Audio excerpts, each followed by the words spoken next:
Greetings, everyone. And welcome to an especially eerie educational episode of Monster Party. Monster Party!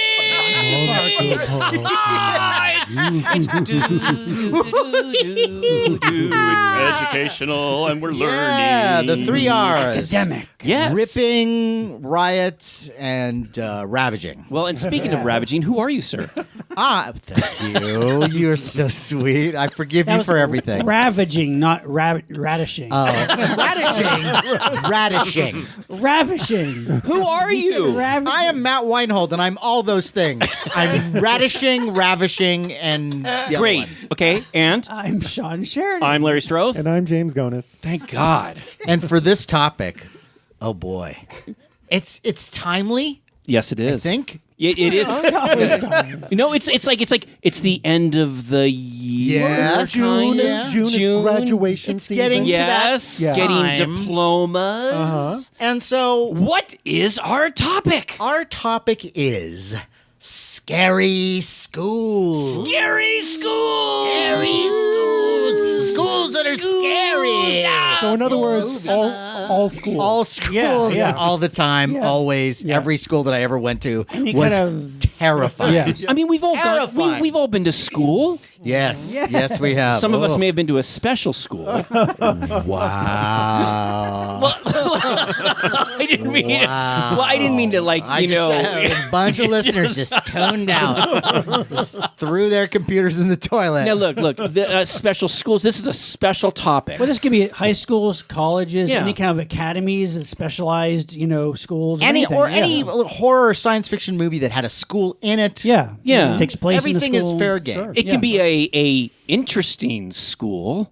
No, it should be a boring, unsatisfying school. Yeah. Okay, but we're gonna make this exciting. We're gonna and make it good. educational. We're gonna make it great. But Matt, how? How can we possibly do this episode? Well, we have a very special guest, a guy who I've known for a very long time. Yeah. And we just recently sort of established contact at Monsterpalooza, at the last Monsterpalooza. Where people reunite. Yes. An emotional That's right. place where they come together and People come together enjoy and make bonds. celebration. Yeah, and sometimes they want to talk about monsters, and sometimes maybe Other not. things, other yes, things.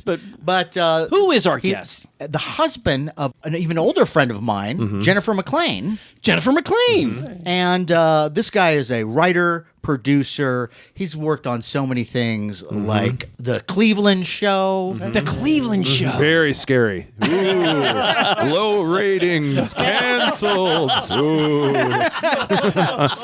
Bad We liked reviews. it. Family Guy. Everyone likes Oh, that. still on the air. Hey. Successful. Family Guy. Not as scary. Superstore. How about that Superstore, one? yes, also still on the air. I haven't killed every show, thank God. A number of roasts, Comedy Central roasts. Tons of Tons of roasts. You roast people? Well, I would not roast people. I would write jokes for other people, okay. to, But let me terrible things introduce for other this people to person. say. Please. It's Aaron Lee. Hi, Monster Party. Oh, welcome. So scary to be here. Mr. Roaster.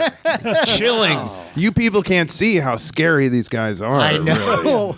We feel it on the inside. No, we're sweet. We're good Oh, folk. We're good we've people. just gotten started, so you will see. You will be traumatized in a way that you didn't think you were going to be. That's what I look for in entertainment. All right, So, good, yeah, good. that's great. That's why I like horror movies. I mean, come on. Yeah, and you are a big horror movie fan. Yes. I was Yes, so happy. Like absolutely. I saw you at Monsterpalooza, and I'm just like, wow. Yeah. I didn't know that you had this deep love. Yes, lifelong love of horror movies, monster movies, Right. Specifically, when I was like 6 years old, and I grew up in the 70s, so it was pre-VCR and everything. My dad woke me up in the middle of the Already night, scary. at midnight, to watch the original Frankenstein that was on the Late Show, like on a school night, and it blew my mind. And I've been obsessed with horror movies Again, ever since. supportive parents. Yes, Yeah. yeah. Dad Yeah. woke you up and said, "Hey, son, come on, You got to see this. Yeah, Taking you to monster school. Yes, because you couldn't it might not be on again. And Right. You Right, can have yeah. a You're VCR. absolutely right, and, Right. Streaming. So yeah. Love it. And would he horror do this on a movies. regular basis? He'd be like, Well, 3 a.m, like, okay. hey, Here's a Night of the Lepus. Well, yes, I'll tell you, and then I'll tell you something happened. And I swear I'm not making this up. So back then this was not cable. This was you had your 4 channels, Sure, right? right. Sure. Yeah, And he our was golden like, age. he woke me up to watch Vampire Circus, the Hammer movie. Yeah. Okay, which is a really disturbing movie. Yeah. Love that And movie. I love it too. But if you remember. There's right off the bat. There's a stake through the heart, topless scene. Yeah. and they showed Yes. it. They did? and, Really? and this On was on. This local was not TV? cable. This was local TV. Wow. They showed, and my dad was like, awesome. "That's it." They turned the TV off and go to bed. wow. But yeah, so that Wow. kind of yeah. Can I just say How one old were thing? you? I bet I probably was like 8 or 9. So. Aaron, Okay, well, Aaron, yeah. this is what I'm going to say. It's funny that you had that experience. Yeah. Because what I've noticed, this happened when Matt and I, we grew up in Northern California. We had this, there was a station, KTVU Channel 2. And what I noticed is during regular hours, things would be heavily edited for television. But there were times late at night, the pieces would be unedited. Right. And so that's what I'm guessing. It wasn't Yeah. like they weren't showing this at 8:00. It was like No, this it was the really middle of the late, night. and Yeah. and they ran an unedited version. Still, that's kind of amazing. Like local TV, KTVU, I remember seeing Really? Walkabout with Jenny Agutter. Right, right. She yeah. gets naked quite a bit. Right. Thank God. And yeah. And did it say mature? This was for mature audiences. I Did they have like think a? so. Because you know what's funny? Probably. I remember KTVU also they showed like Benny Hill at starting at 11 or 11:30, and every once in a while there'd be a little nudity in it. You know? Yeah, that's true. And, Actually, in the Paul Hogan show, remember that? oh my It had god! lots of- But it was Wait, what was that? The Paul Hogan show? I have no memory of that He whatsoever. was like an Australian Australian Benny comic. Hill, basically. Yeah, and he had like Not Crocodile Dundee. Yes. It was before. It was Yeah, before. He did a show. I never knew that. It was a sketch, Yeah, it like a was naughty sketch comedy yep, thing. I naughty never sketch knew comedy. that. A lot of Wow. it's available on YouTube, but there was a lot of TNA in that show. He was the Wow. he was the Australian Benny Hill, Yeah. but Yeah. you know a much more attractive and charismatic Yeah. guy. Well, I don't know. Benny Hill was pretty charismatic. He had his charm. Yeah, but you know, and this is great. But you know, let's get to our Oh yes, scary yeah. school. There you go. No. Scary schools. No. Yes, absolutely. Yeah. So now, scary schools. Does anyone have one they would like to start with that they can't wait to bring up this film? Perhaps we should start with our guest. I love this idea. Well, I was just saying I watched a movie just for this topic this week that I'd never seen it, and I was like Googling the topic and it was one of the first images that came up, and I realized I never saw this Werewolf in a girl's dormitory. Ah, yes. Okay, Love that And I one. was like, great I don't poster. know this one. It's a werewolf good. in a girl's dormitory. It's an Italian film from Yep. 1960. Warner Brothers distributed it here in the United States. I think the original title was Lycanthropus. And little, they little changed- classier Yes, than Werewolf yeah. in the Girls' Dormitory. Well, but they took this movie, this black and white Italian film. They slapped a ridiculous credit sequence and a great like do the twist like Yes, No, it was right. like he was a werewolf. no, there's a ghoul in school. Yeah, that's it. Yes, School. that's it. It's a School cool in in school. school. Yeah, and that abruptly gets sliced off, and then it goes into this really not super fast paced, little slow, but No. kind of interesting, at Atmospheric. times creepy and atmospheric. Horror movie where there's a werewolf on the loose, and I say that with air quotes because there's a little mystery behind it and everything. Yeah, but, like who is the werewolf? right, but like I said, I knew nothing about this movie, and I got to say I was fascinated because one of my big obsessions is Mario Bava. I love Mario Bava's Oh, we all movies. love Mario Bava. hugely Black obsessed with Sabbath them. is probably one of my favorite Amazing. movies of all time. And I love Blood and Black Lace, which Yes, is yes, 1964. And this movie from 1960, it's really the plot of Blood and Black Lace. It's very similar. And Right. watching it, and it's even the werewolf is wearing black gloves, and it's a little weird that a werewolf has gloves So on, it's a little but like Giallo kind of style to it, but like very In the Bava proto-Giallo. version, is there a ghoul in school? Well, no, it's a fashion house full of Okay. drug-addicted models in the Bava Yeah, movie. I think I like that better. It's a better movie, but it was amazing for me to see because I was like, "There's no way Bava didn't see this and probably, frankly, rip it off." So I was excited to have seen this movie yeah, and it's go, got "Wow." Werewolf in a Girls' Dormitory has lots of like shapely young girls running around in negligees and like lots of shadowy location work. Like the wherever they filmed it was really cool. To be a young Cinecittà was one of those. in Rome. to be a young director in Italy. Oh my that God! time, In yeah. 1960, in the swinging 60s, and really. wearing cool sunglasses and skinny ties. How did and they even zipping live around through in your that? car? Yeah. They didn't. Like hearts exploding. Yeah, Like they- driving a parties. Vespa. Yes. Right, to the soundtrack of da da da da da da da. But Yeah. that film too, it's very takes place almost exclusively in the school too. So it's really Right. that's a good school. Is it a good or- school? That's what I would like to. Yeah, That's the my teachings are question with good. a lot of these movies. Right. How's the school? Right. Well, yeah. What's the neighborhood? You like? you bring up a really good thing, a point, because a lot of the scary horror films. I mean, how do you make it so titillating? It's like, well, most of these happen around high schools, Right, a lot So of it's them. like, and it's usually like seniors, it's like, hey, I'm 17, 18 years old, and that's like, oh, it's so titillating, and whether it be and a girls' yeah, and a school. girls' Right, school sure. or something like that, And it's just like a girls' dormitory. Yeah, girls' we're really gonna. dormitory. Yes. So it's then like college. It's like a reform school, actually, too. I think in the movie. Right? Yeah, They're there's like some troubled trouble. girls. There's some Yeah. bad girls there. They're Yeah. doing some bad stuff. Yeah. you get people together and bad things happen. Yeah. Yes, Just in But- general. But it was funny because I was thinking of your show. I go like, oh, okay, you said it could be horror, sci-fi. Yeah. And I was like, but this was always interesting to me.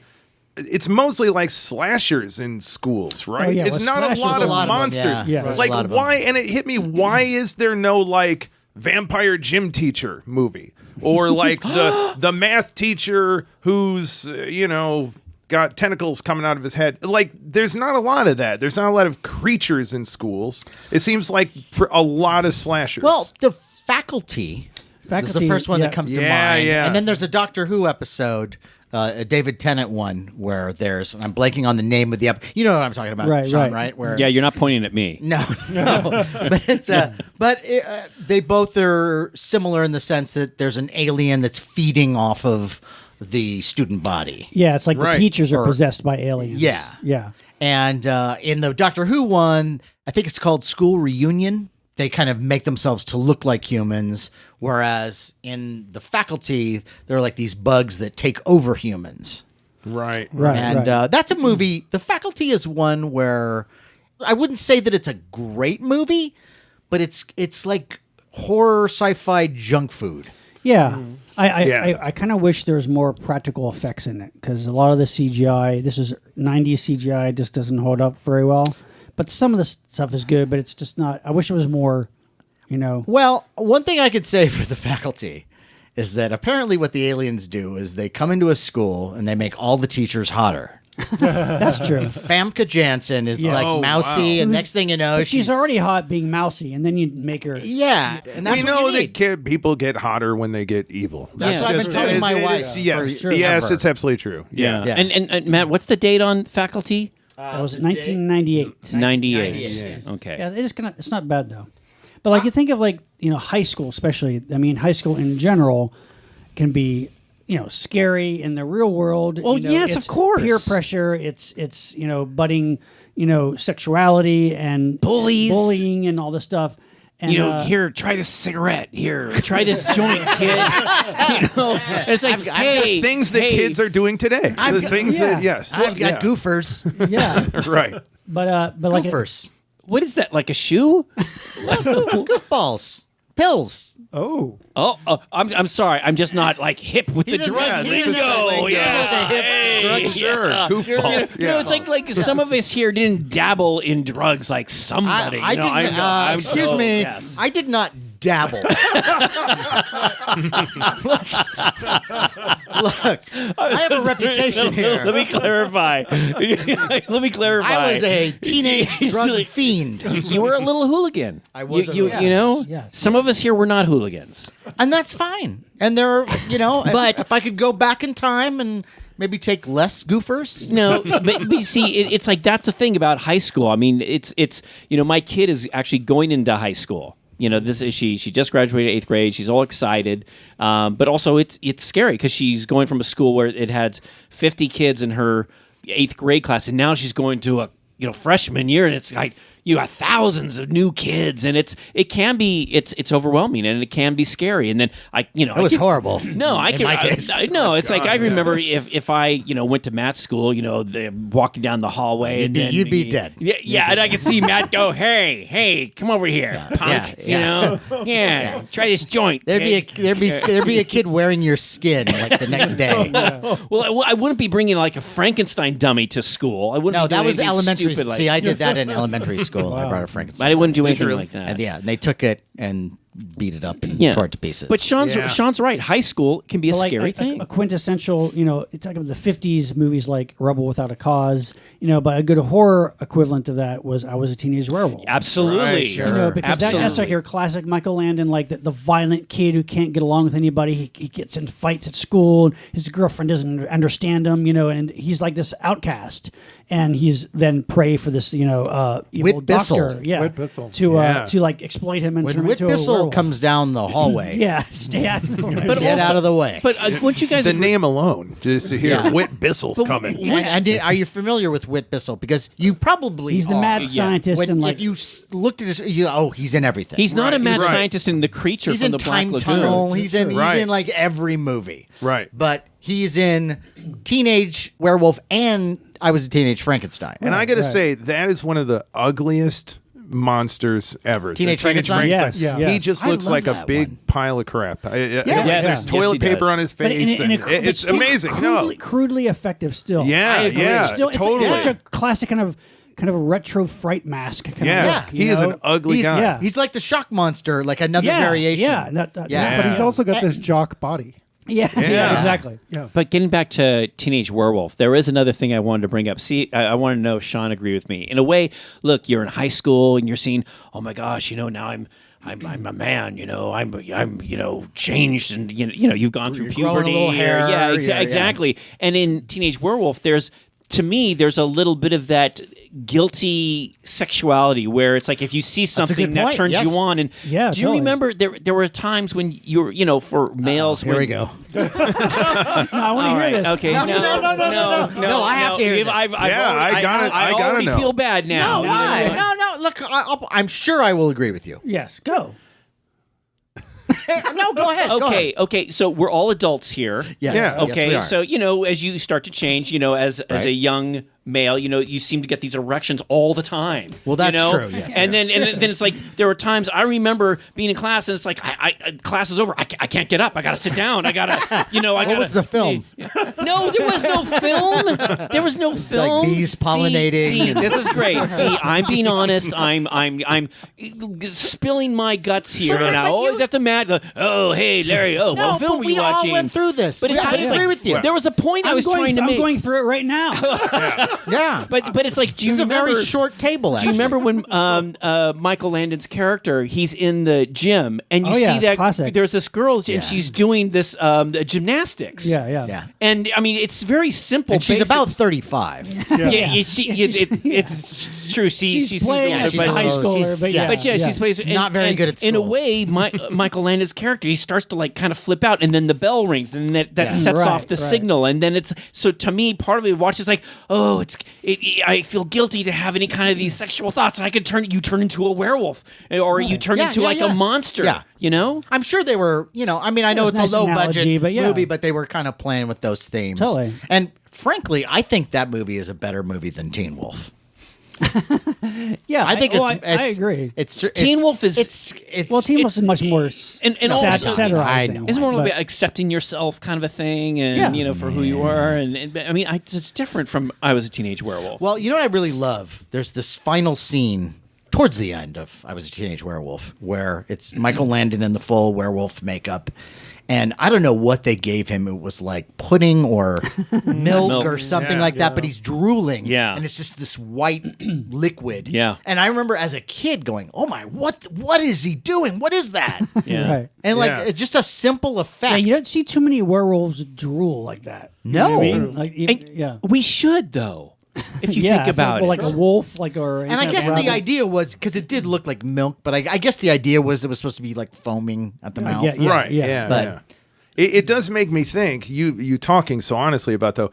Wouldn't it be just as scary a movie back then if it was just called like I was a teenager who got boners. And it had just been a movie where he was in the gym and he Aaron, saw this and then really? he got a boner. And it was Really? like, and people were screaming and running away. But yeah. that would be a scary movie. Yeah. Like, I would relate to that. yeah. Oh, right. yeah. I could see that in the 50s. Yes, and right in the 1950s, people are running and screaming, and he's What coming at them. What era? With milk coming out of his mouth. I don't know. I don't know right. what. Let's Now hope I'm it's turning milk. into some Lars von Trier. Come on, guys. Yeah, Come on. okay. Jeez. But in the 50s, yeah, you see a kid coming at you with a boner. There's That's nothing scary. more People are gonna terrifying. run and scream. Whole towns will evacuate. Whit Bissell's gonna turn tail if he sees That's There's that. that no one way. would have been Oh, in 3D too. Yeah. Yes, that'd be a great. I've 3D actually movie. named mine Whit Bissell. All right. Okay. So Teenage Werewolf, there's another great scary school movie. 'Cause it and has- Monster in the School. Yeah. Right. Yes, and Right. Teen Frankenstein. Yeah. Not a ghoul. Which, by the way, is not a werewolf. Yeah, it's true. No, not at all. No. But yeah, but you know, They it had the rights rhymes. to a ghoul in school. Yes, yeah. We could either write an original werewolf song or just go with Ghoul That's in the true. School again. So, Aaron, that was nice. That was a good one. Thank you. Thank you so much. All right. Larry? Well, we've talked about this plenty of times, but I think this is one of the ultimate, to me, school movies because there's stuff in this that, to me, is just it's horrifying. And I didn't really go through this and the movie Carrie from 1976, and this with Sissy Spacek, directed by Brian De Palma. And we've talked about this film in the past, but it's surrounded by high school. Okay, Yeah, it really gets the high school And the vibe. thing that always bothered me about, I mean, it's bothersome on so many levels to me because I went to a private school. And if people recall, there's this young girl who, when she first starts to menstruate, she realizes that she gets these powers, these telekinetic powers that allows her to do stuff. And she lives with her mother, who is very religious. And it's a very the environment that she lives in, and maybe someone like this who's like maybe so religious to the extreme. And it's very, Yes. very, it can be very scary, I think. And because I went to private school, because I was a fairly good kid, I wasn't like my older brothers who were not very good, but my brothers told me about a particular incident that happened. And this is kind of scary, at least to me, when it was explained to me. One of my brothers did something bad to one of the nuns, and the nuns were so upset, they took my brother over to the convent. Okay, which is, I mean, the way the school is structured, there's the school and then the convent is really like next door. And apparently in the convent, which only the nuns can go into, they have their own little private church, but there's also what appears to be, it's like a closet. But it's not a closet. It's like you open the door and there's a place where you kneel, and it's all dark with one spotlight on this giant cross with this horrific Jesus hanging, bloody and grotesque. And so it's like you're supposed to sit in there a dark with the light. ride. It's kind of with a spotlight on the bloody Jesus. So you're supposed to sit in there and think about your sins or what you did. It's like, Yeah. and it's a very scary thing. Now I was never put in that room. My older brothers. You probably were- would have liked it, right? You were No, like, no. It's like, that's cool. But it kind of reminds me of in Carrie's house. The mother has a room that's very similar. The difference is, everyone says, "Oh, well, that's Jesus on the cross." But the weird thing is that Jesus doesn't really look quite like Jesus because it doesn't really have the beard, and he has arrows in him, which Jesus didn't have. That's more like Saint Sebastian that had arrows in him. But still, the point is still there. It's like there's the man hanging on the cross, and it's really grotesque, and it has little glowing eyes, and it's a scary thing. It's Yeah. almost like believe in this, and but through fear. You know what I Right. mean? Then you had the bullies, the girls Yeah. picking on Yeah. poor Carrie. That film really conveys really well all like the kind of nasty evil, the peer pressure and just the jealousy and and Nancy Allen is just so it's like the horrible in worst. that It's like movie. the worst. And also, there's John Travolta has plays a part in it. And the weird thing is, there was a big dude at my school, at the private high school that I went to, who it's like, oh, we're religious, but he was a thug. And my understanding was, oh yeah, he's part of here's like the crime family sent their kids to the private school, and he was a big dude, and I remember him grabbing me for no apparent reason and picking me up by my neck, boy. and then one other a student who was on the same football team with him said, "Oh, leave him alone. He's okay." And I don't know what I did to deserve that, but then he looked at me and he dropped me, and it was like terrifying. Wow. The bullying, that stuff, it happens every day in every high school across, all across our country.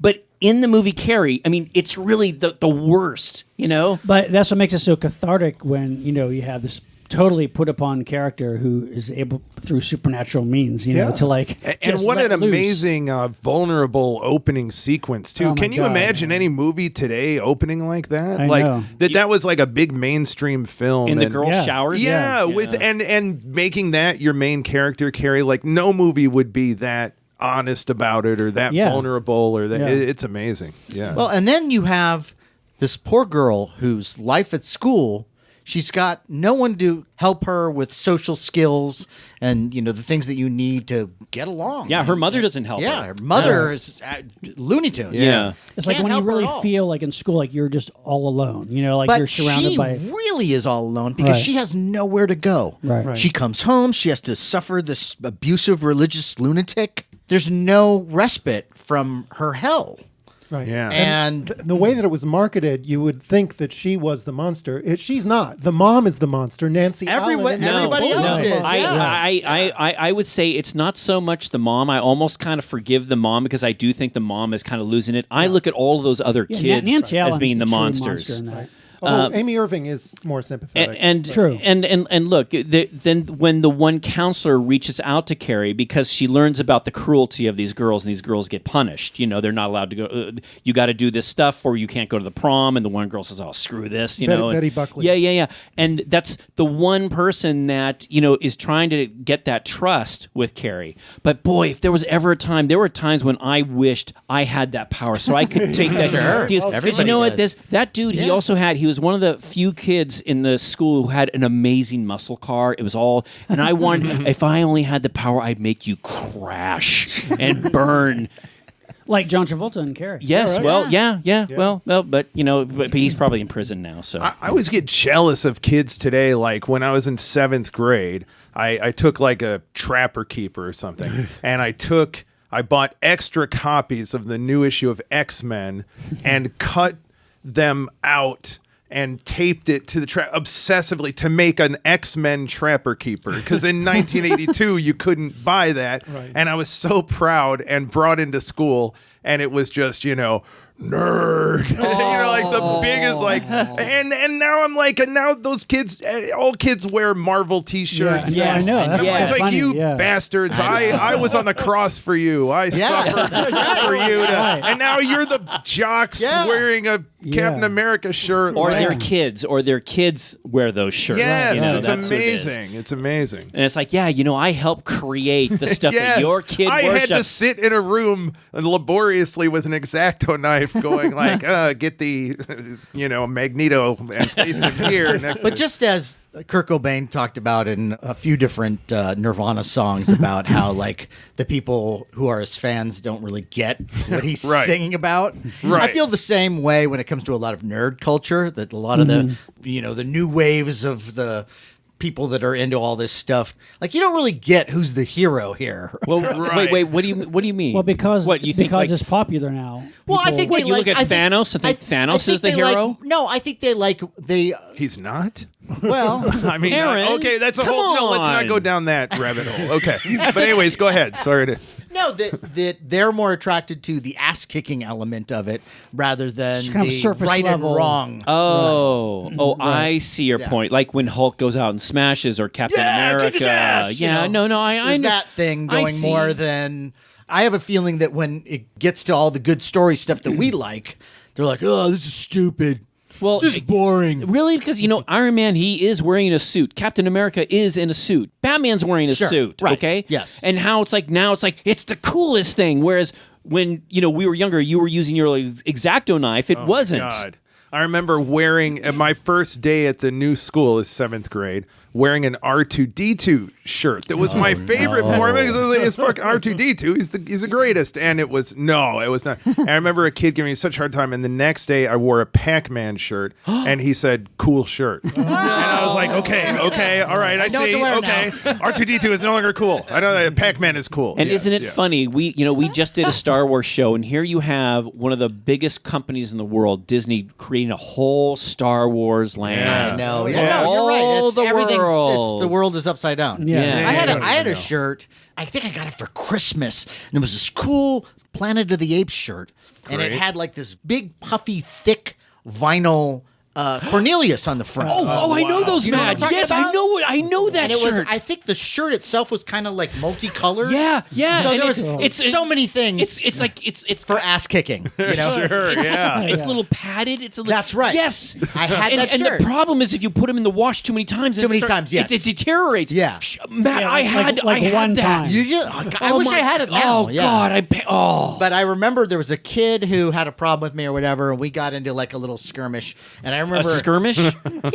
Yeah, it wasn't a full blown fight. Were But he knives? there was no knives. It was That would be a I was a rumble. little. It was the 5th grade. Okay. you know? Okay. All right. So it was pre-knives. Okay. But I remember at one point he got so mad at me and he grabbed my Cornelius and scrunched it all out. Oh, you son of a bitch. And I was like, no, oh no, you didn't. No. I would have killed That's him. the line. I would have killed. I didn't him. really do anything about it, but that was the line. That you know what that would have made me. That would make my straw snap. I would just go, okay, that is it. And you know? had this shirt? If I didn't have, I'm trying to think, I had like an apes thing that was padded. It was like it had, and the problem was I loved it, but I it's knew, kind of fragile. Yeah, and it's one of those, and you're a kid, Mervin's probably yeah, put it out. Or Mervin's, something like and that, I know what you're thinking. Oh, Larry, why didn't you put it inside glass? It's like because I loved it, and I wanted to wear I'm it. It's happy a shirt. to hear that. You wore it because it's a shirt. Yeah. Because Larry has this thing where he keeps everything in the package. Oh, he knows. He listens to the show. Which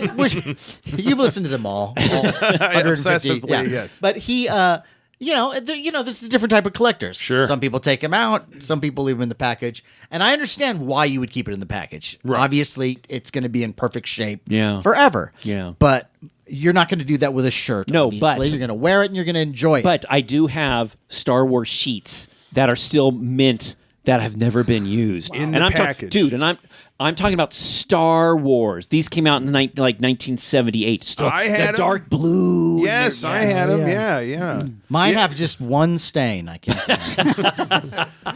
Who's it on? C3PO. I mean, that's, Okay, come that's on. the question. I don't know Like, if you've ever. what was I don't know if your- you've ever seen C3PO from the back. He's But adorable. he's got Yeah. a very Shapely. nicely molded Yes, ass. yeah. Scary schools, ladies and gentlemen. I love to see 'em scary go. schools. Schools of thought. No. So I've got other scary school stories, but I'm sure James has something he wants to share. All right, I'm gonna stay in Stephen King territory, and this is a novel. It is not a movie. This was Not his yet. very first, and it will never be, I don't think, a movie, because it's the only Stephen King book that will never see print again. He started it in high school in 1966, and he didn't finish it until about 1971. It's called Rage. It was published Right. as a Richard Bachman novel after the success of Carrie and Salem's Lot, but he didn't want to put it out as Stephen King. He wanted to see if anyone would buy it under his pseudonym. No. And it's about a disturbed and very provocative young high school student who brings a gun into his classroom, shoots the teacher dead, and takes the class hostage. And he ends up playing mind games with a lot of the faculty who try to negotiate with him to release the hostages. Oh wow! And mind games with the class that he's taken hostage to the point where it literally becomes Lord of the Flies meets Breakfast Club, where these kids start to tear each other apart. And That sounds horrible. it's horrifying. The original title he wanted to call it was Getting It On, which had a very... It's like name of an 86. Yeah, I was just about to say, no like, kidding. New World Pictures presents. Yeah. Well, it does have a sexual connotation, but the reason he wanted to call it that was because this kid, he actually had a point to make. He was disgusted with the hypocrisy of the older generation, which, back when he started writing it, that was what was happening at the time, and also the hypocrisy of his schoolmates. So he went in wanting to provoke confrontation and violence. And he succeeded in doing that. Ultimately, in the years following its publication, at least half a dozen kids emulated what the protagonist true. of, Right. of In this real book life, did. yeah. And they walked into classrooms, shot their teachers. Oh boy. Each one of these kids had the novel either in his locker or in his bedroom. Yikes. Really? And, Really? And yeah. And King said, okay, you know what? This does not need to be reprinted. And it's one book that's not in print. It's called Rage. And it was published as one of the Bachman books back in the mid 80s when it was revealed that his pseudonym was Richard Bachman. But it certainly predated, the whole, Columbine and the whole mass of school violence in a very prescient way. And it's like a lot of early King writing, which I prefer to his later writing for the most part. Yeah. It's raw, it's brilliant. He's really, really talented. It's compelling as hell. And you can find it if you're really interested in reading it. You can find copies on probably Amazon and eBay. But don't say I recommended it if you think you might want to follow this kid's lead. Well, Clockwork Orange. Sure. Totally. There was all these reports of kids doing like copycat things after that movie Right. came out, and then I know that Wearing bowler hats. remember that whole bowler hat oh, craze, God, yeah. giant jock straps. Carrying around huge penis What color was sculptures. yours? Yeah, it was a terrible time. It's funny. There is a film. I think it was in 1958 called The Violent Playground with David McCallum. I Really? think. Yeah, and it's similar, but the school that he goes into and takes it under hostage. It's young kids. British Yeah, movie? British film, and Peter Cushing is in it. Wow. And he plays The a Violent Wow. Playground. Yes, Violent Playground. Violent Playground. 1958. Oh, I gotta see that. But and it's I wouldn't exactly call it a horror film, but Thriller. it's more of a thriller. But it's not as psychological. Although it's like Peter Cushing as a priest does try to talk to the kid, and they do. It's more like the police try to get involved and try to do different things to try to get him out. But the kids are really young. What was the Malcolm McDowell movie? Was it If? Yeah, that's right. Lindsay Yeah. Anderson. Yeah, and he's by the end he's shooting people. Yeah. Yep. There's the one I always really liked, kind of in that like that like you said, it's not quite horror, it's kind of thriller, but then it kind of is this the 70s one called Massacre at Central High. Yes. Have you Yes. ever seen that? Andrew Stevens. Yeah, that's a really cool one. That's on my list, yeah. On my list too, yeah. I've never seen this movie. No, I Could will you- let them. I It's Please, will. like a describe revenge, it. revenge film. A lot. It's But very it's much. but it's It's good? Well, Very it's good. it's really Weird. interesting because it's a it's very much like, okay, here's going to be this high school exploitation revenge movie, but then it's really arty and weird. Yeah. And it's directed with a lot of weird, creepy Dutch angles of the school and in the halls, and it's a whole bizarre fascism metaphor. Right. It's a whole clearly like this whole metaphor for how bullies at the school are a fascist movement taking Yeah. over the school. It's this political Interesting. allegory. Interesting. Yeah, it's Yeah, like it's you really said. cool. The title is more like a. It sounds like a drive, like a Right. surface I wanna level see driving. This flick. sounds great. It's really hard to see. Andrew Stevens, Robert Carradine's in it. It's not. I think that easy to Rainbow find. Smith, is that right? Yeah. Rainbow yes, Smith yeah. is in it. Who's Yeah. Rainbow Smith? She was a blonde kind of B movie actress. Also known as maybe- Cheryl Smith. Yeah, She was in. She's the young blonde in Lamora, Lady Dracula. Yeah. Oh, okay. She has a small part in Incredible Melting Man. She all was right. like. I think she got into porn towards the end of her career. Is but, she the one that she in died- Melting Man where she's doesn't Topless. want to be? Yeah. Yeah. Yep. That's her. And the director actually She's in Laser Blast. was Dutch, Renee Yeah, Dover. right. Yeah. Yeah, and even mentioning Lamora, it's kind of like a similar 70s movie where you're like, this is more like just an art film, but Right. it's Yeah. got Right. all these trappings Yeah. of this exploitation I love film. Lamora. Yeah, it's really interesting. And it's also for its time. I mean, there's a lot of profanity that the kids use, which is you didn't see it in movies from that era. Really. Right. Right. Yeah. And also, no adults show up until the last scene. Yeah, That's it's right. kind of like That's it's almost like a Peanuts kind That's of like right. idea where like it's all the world of just the high school kids. Sounds great. Yeah. This movie actually Siskel and Ebert, for as much as they used to decry like slasher movies, Sure. they championed this movie. Wow. Really? Yeah, they Yeah. called it one of their guilty pleasures back on Sneak Previews. Interesting. But it's one of those weird ones that's not on Blu-ray. It's not on DVD, as far as I know. I don't think so. And you have to like watch a terrible YouTube upload of it from or something like that. But What was the movie with a bunch of like hooligan kids, and then they end up going berserk and rioting in the town? Oh, And Over was the Edge? Was that with With Matt Dillon? Matt That's Dillon. a- I watched that movie on great cable. movie. I That's watched a it good movie. 1,000 times Oh my in like God, fifth I love grade. I that was movie. obsessed Yeah. with it. Talk I about- loved That's a good it. movie. Yes, that is a great. Talk about movies that need to be on Blu-ray and DVD. I have a feeling it's because it has a great fucking soundtrack. Lots Yeah, of like Cheap Cheap Trick Trick, and like yeah. lots of great rock Cheap music Trick. in it. Yeah, it's And- good. You've heard of them. The movie's great, Louise, though. come on. Yeah, Hey. Matt Dillon. There's a line that always, like as a kid, it always jarred me. Matt Dillon, he's a punk, you Sure. know, and Yeah. a cop pulls him over and is roughing him up and giving him a hard time, and he finds a knife on him, and he says to Matt Dillon something like, "Hey, what's up with this knife? How big is this thing?" And Matt Dillon says to him, "It's as big as your dick." and even as a kid, I was like, "Wait, is that a slam exactly? Why Was go it a there?" big knife? I mean, it was it's a personal question, I guess, for me to answer. Was it It seemed average pretty big size? to me. Okay. Yeah. The movie, that movie so beautifully captures like 70s suburban boredom with like Yeah. Yes. kids, where they just like, there's fucking nothing to do except take drugs, have sex. but, like, Suburbia is kind of like that a little Yeah. a bit. little too. bit, Yeah. but the But parents in that one's Over much the better. Edge are like they're Yeah. just so not connected with their kids, Yeah. and all the kid other than Matt Dillon, like all the kids are really good in it. The lead kid's really good in it. Michael Kramer, I don't know what else he's been in. Like it's mostly kind of unknowns, and like the kids are very natural. They're very good in it.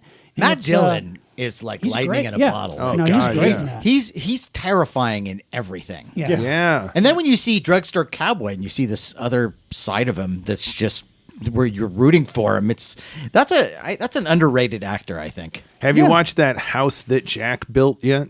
No. No, I haven't either. And it's one of those movies, it's Matt Dillon Yeah. being a serial Yeah, killer. and for people who don't know, it's a recent film. Yes. and it's like the big thing about it was, I guess it was shown at the Cannes Film Yes, Festival, yeah. and people were flipping out. They left the theater, Yeah. because it was so disturbing. Wow. Yeah, Wow. yeah. You don't know about this? No. Yeah, and so it's weird because I don't know if I need to see that. That's You the know, thing. it's like- I it's always like, come home at night and I'm it's like- that, and Right. Human Centipede. I don't know. Do I really need to sit Right. through that? Yes, you do. I know I you like kind of do, but then it's kind of like horror is homework. horrifying. Yes, I know. It's so true, and I really do want to watch it because a lot of my biggest horror nerd friends are like, it's so great. What's it called again? The House That Jack Built. Yeah, The House That you Jack can watch Built. it like on Amazon. Okay. or And I iTunes think the reason why you would like it, because I know it's right up your alley. 'Cause Yeah, it's you're a like Human dark. Centipede guy, It's because it's That's like your thing. It's horrific. I'm all centipede. It's like it's like horrific dark comedy. Yeah. Dark. It's comedy? dark. well, it's, it's Lars von Trier. It's supposed to be.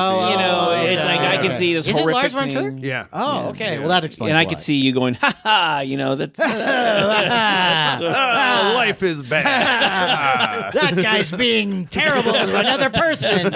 Ooh. Good stuff. look, he's being sewn up here. Ah. I am amused. Okay. Well, look, James, that was a good Yeah, one that you Rage. brought up. Cool rage. So why don't you amuse us with one of your choices? I wasn't going to bring this one up just yet, but the fact that we're talking about all these films that are in the same general kind of atmosphere, and I know we've talked about it in the past, but Class of 1984. Yes. Yep. Oh, yes, God. Personal yes, favorite yes. of mine. Yeah. I know it's a remake of Blackboard Jungle, pretty But- much but- beat by beat, but it is so much fun. And you could say that it's a thriller. I would say it's horror sci-fi because at the time, the Class of 1984, I think it was 83, so I was like, oh, it's the future. You know? Right. I think it was even 82. earlier. Was it? Yeah, Was it 82? yeah. Okay, there you go. It did have. I remember when it came out as a kid, it was like, oh, that's kind of a future movie, and there's punk people on the with Yeah, pink yeah. hair. Yes, yeah. It did feel like well, dystopian. the connotation was Orwellian. Yes, Yes. Right, yes. right. And I remember when everybody's going into the school and there's a metal detector. Yeah. You Yeah. have to go through a metal detector to get into the school. And I remember thinking, that's a bad school. Yeah, shocking. Yeah. And there's so many. I've known my share of juvenile delinquents, and these guys are The punks, the punk kids. Yeah, and they're like, and 4 guys control the entire town, and Right. They're kind of And- glamorous punks in Yeah, a way. Did but we had but Lisa Langlois on our show, Lisa Langlois, yeah. and she talked a bit about how she didn't think that real punks really went like this, but this is Right. what the movie people thought that the punk kids Right. would When look I, like. when I was a punk rocker, we would call those Quincy Punks. You were a punk rocker? I was a punk rocker. Really? I was in a punk rock band called Penis Your Majesty. That was our band. And No we had one album which was called "There's a Phallus in the Palace," and Awesome. yeah, it's absolutely. We would wear costumes and throw up on stage and Oh, stuff no, like that. no. Yeah, Come on. it's terrible. Yeah, That's like literally throw up on stage. literally. Wow. That was a big finale for one of our shows. Was Well, we well, all wait a drank a minute. lot of milk and threw up. A lot of milk. Yeah, yeah. Milk is a running theme. Yes, yeah. But Bulimic or not? Ripley's bulimic or not. Would you do this? Like, how would you You get stick your yourself fingers to throw down your up? throat. Or like, Yeah, if I you need really to know. want to know. Yes, you do. We need stuck to our know. fingers down our throat, and like 2 of us did throw up, and the other 3 didn't. And they got yelled at after the show. You were supposed to throw up. you know what? This is a professional. You're gonna have to care. At Yeah, some point. right. Yeah. Yes, Wait, and yeah. you were what? The penis? What again? Penis Your Majesty was the name. I need this album. Yeah, You know that, You right? know, 'Cause it's, I'm- yeah. It's. I think we have a lot of similarities, Aaron Lee. Were you in a punk band? I know was that. very briefly associated to a punk band. Okay. I mean, Yeah, I was. I did opened like you 2 did- performances. Did you open for them or something? No, I did. I was. You play the tambourine No. or something? But I filled in for the singer once. Oh, nice. But the band was called Blood on the Rag. That's great. That's good. That's a good name. Yeah. Wow. Yeah. And that was right during the time of every weekend in high school we'd go to the punk clubs and we'd see the Dead Kennedys and Sure. cool. the Mutants and And in school, when you're trying to be rebellious, it's like, hey, I want to go see the most gruesome band out there, the one Right. that pushes the envelope. Stray Cats. Hey, look, I love the Stray Cats, I know. and they were great. it's like the first rock band. No, he no, discovered. they're not. No, no, that Bill is Haley not, and no. then the Stray See, Cats. That's great. everyone laughs, but they were great.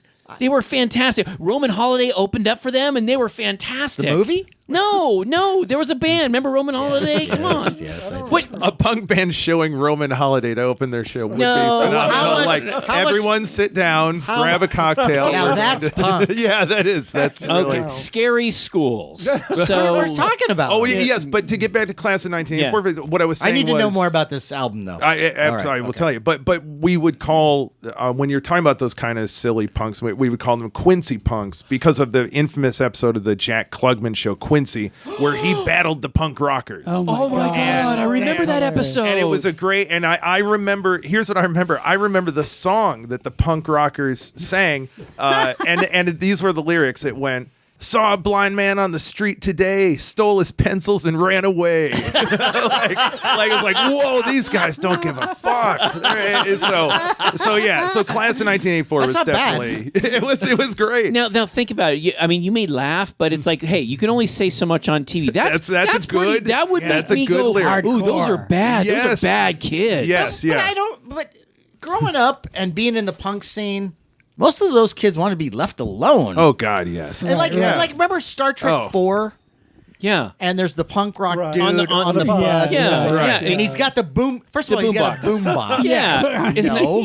Yeah, What do you mean no? Punk rockers didn't walk around with They didn't boom walk around boxes. with boom What did you? boxes. Were you a punk? Were you a punk No, rocker? I can tell know you- punk rockers did Yeah. not do that.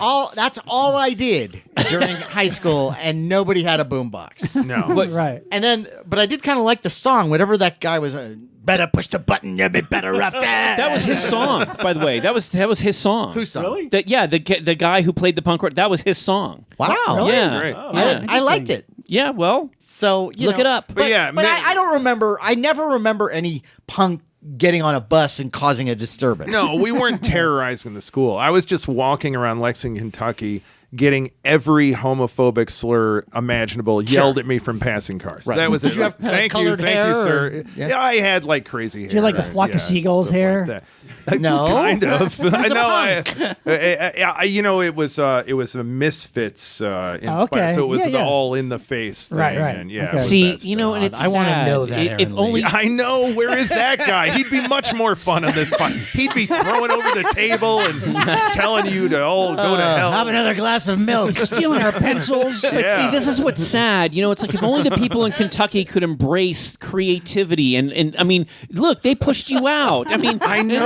And it's like, and then, But look No. where he is now. No, yeah, He's but shown look, them. look where Kentucky is. I mean, come on. Well, yeah. Yeah. But quickly though, Not I a did Kentucky. I Okay. didn't want to say this. How about the sequels to Class of 1984 that Right. I loved? It Yes. was on my list, Class of 1999. Well, Class of 1999 was written by our frequent guest C. Courtney Joyner. He wrote the script for that. I gotta tell you, I haven't seen it since it came out, but I remember being delighted by it at the time. Like this it's is a this Killer is a Robot good time. Teachers. Yeah. Yeah. Yeah, I mean, I don't know. Killer robot teachers? It's Come on. Okay, it's good, but I loved this movie. I saw Class of 1984 a number of times. I loved. There was some punk music in it. Sure. There was, Right. And there were these great over the top performances. Yes. it's Yeah. it's a classic revenge movie, which Yes. I Yeah. love. Yes. Yes. But the sequels, those movies, as fun as they were not as pure in intent. Right. They were more fun direct-to-video era. Yeah. Yes. Yeah, Let me put it this way. That was an era where any direct-to-video movie like that actually kind of delivered, I would always be pleasantly surprised. Yeah. Like, Right. like you put in the VHS because you know it's going to be terrible, and then you were like, oh, this was pretty I said I enjoy that stuff, but it's just like it's like a different category. Right, Yeah. right, Yeah. yeah. Where I mean Perry King at the end with holding Timothy Van Patten. Yeah, that whole genre of then teachers dropping beating up him, it's- kids and killing kids is pretty great. I like in Revenge, like Yeah. the whole Substitute. Those movies Sure, with yeah. is it Treat Williams? Isn't he the Yeah. Substitute? He's the second one. What was yeah. the what was the He first was guy? the first. Was it Tom Berenger? Tom Berenger. Tom that's it. Berenger. Yeah, Okay, Tom right. Berenger. Yes. Yeah. Right. Yeah. And But there's I Jim. love that one. Yeah, the first that's one great. with Tom Berenger. Yeah. Oh. And Jim Belushi as the principal. The principal. Doesn't he beat up kids Yeah, too? yeah, I think he right. beats them Carries up with around a a bat. baseball bat, yeah, yeah. right. Yeah. And Well, what they film? make the thugs so great, though. They make them principal. like Yes. the casting and everything is just perfect. Yeah. We actually had the writer of Class of 1984 on also, Tom Holland. That's right, Tom we Holland. had Oh, both wow. the writer of Class of 84 and Class of 1999 on.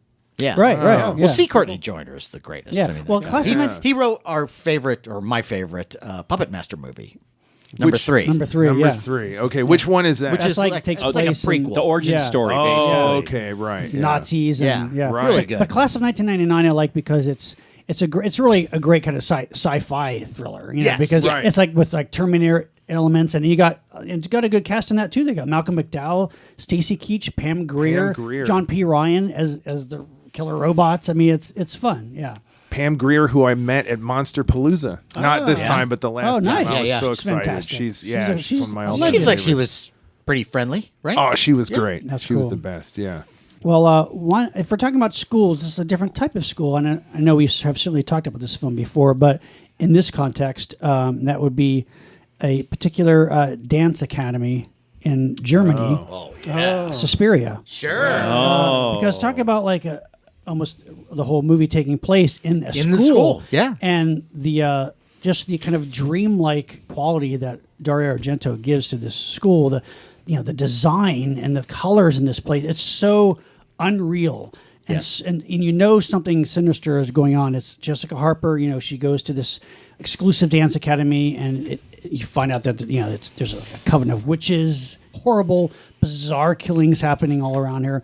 But I know that movie gets talked about a lot, but there's just no other movie like that film still. I think to this day, like Did you see the remake? I haven't. I'm curious though. But I hear it's very couldn't finish very different. And Couldn't not, finish it. Really? I thought it was super pretentious. Really? I read some of the reviews too, where they were comparing the new one to the old one. They were saying, well, the old one is. They always go back to that word cheesy. Oh, it's kind of cheesy Really? with the colors and it's over the top. I'm like, no, it's creating a dreamlike world. It's like you're under a spell when you're watching that movie. Yeah. The new one First of all, it just goes on. It takes forever for anything to happen, Isn't and then it when more it like happens, a musical dance film in a way too, kind of. I know, but it's like even when it does some fairly interesting things, it takes forever to get to that point, and then it goes on way too long, and you're like, okay, I get what you're doing. This does not have to go on for another 6 minutes. This is not They Live. You're not going to create the most brilliant fight scene ever. Sunglasses. This is just artistic masturbation. And then Tilda Swinton, who's doing this dual role, which is not a good idea. Really? She should have done one role. Thank you. Yeah, concentrate on one role at a time. Well, is it because she's just so Tilda Swinton-y that she can't? You know what I mean? Like, is she coming in a hat and a mustache in the other role, and like I'm the inspector? Or yeah, really? Yes. No joke. I'm not even I really believe it. No, because I was thinking, I was like, I Tilda thought you were Swinton's- fucking with me. No, I wasn't. I was joking. I was like. Because like she's so Tilda Swinton, the idea of her being in a dual role, it's like it's Is she kind of is she kind of the taskmaster of the dance academy, like the actress in the but then original? Yes, but then she goes on to play this psychotherapist, this guy on the outside and who gets drawn into this. Again, I didn't finish the movie, Right. so I don't know where it all leads, but all I know is I saw a little old man and went, "Hi, Tilda Swinton. Going trick-or-treating, are you?" Well, you know what that reminds me of? There's an Argento movie. I think it's called Giallo. That I never saw. I've never seen this. One of his later ones. But the thing I always remember reading in the reviews about talking about that kind of actor and cast, it stars Adrian Brody. Yes, And I remember them saying, like, the killer, who you only see masked in silhouette throughout the movie in the shadows, in profile, it's like, oh, who could this be? While Adrian Brody, who's the killer with the giant nose that we see in the silhouette and shadow? And at the end of it, it's revealed it's Adrian Brody. You're not going to believe it. He was the killer. And so you got to be careful with who you cast. What's the one? What's That's the, like the Bruce Willis thriller Color. Was it Color of Night? Yeah, Color of Night. They tried this like switch. It's like the killer. I didn't see that. It's like a killer who's disguised as a woman or other way around, but it's so obvious the second you see that character. Like, wait, that's a guy trying to be a woman or a woman trying to be a guy. I can't remember, but like, is that going to be the twist? Because I know it's happening. Well, it can't be that. A little bit like you know Dress to what? Kill also with Michael Caine. It's like, But that I kind of, I kind of yeah. bought. I went with that though. I don't know that one I kind of like. But But look, if you're going to do a dual role like that, then that you movie have to better be- be really it has to be- goddamn good. yeah. Yeah. You know where it worked, and this is a completely different kind of movie, but I totally bought it at the time. Maybe now if I saw it, but Theater of Blood. Oh, I wow. love Theater of Diana Blood. Rigg? Yes. I didn't see it coming. No, I no. did not see that. Sean, I'm with you. The first time I thought it was genius. No. The first time I saw it, I had no idea. Well, when we saw her as a guy, Yes. you Yeah. didn't say that was Diana No. Rigg. I did not. no. I did not. Not the I'm- first time I Wow, saw it. I'm Your with him. penis is broken. No, it's now not I broken. see it. Then it's okay, that's all. But like See- at the time, the first time I saw that movie, like whoa, I wasn't expecting that. So like you never fooled. You were never. Oh, that's a guy. that was That's clearly good. Diana Rigg. No, it as a- wasn't. No. as a I'm dude. Sean. Look, I'm with you. How? I felt the exact. I had was no probably idea. like 12 when I first saw it. Yeah, me So, too. you know, Yeah. now, Oh, when yeah. you were 12, you were Mr. Genius, and you're all, hey, I know who that is. Yeah, I get it. No, I'm just saying my penis worked. Not a genius. All right, well that's great. Anyway, Penis back- is a genius. back to penis. Suspiria. Back to Suspiria. Suspiria in Your Majesty. 1977. But that movie creates a truly dark fairy tale. The movie is like a fairy tale. You know, like the second How's the school though? the school's great. That's what I want to know. Yeah. Like out of Like, all, you see them by like the practicing end their dancing, their ballet. with all the murders and everything, did she learn how to dance? Yes. Yeah, the end has that big happy graduation scene. They throw Yeah. their caps in the air. Yeah. There's a freeze frame, and they all Yeah. high five. And then they do yeah. the little thing of where they are now. And Yes, right. Yeah, dead. Mother dead.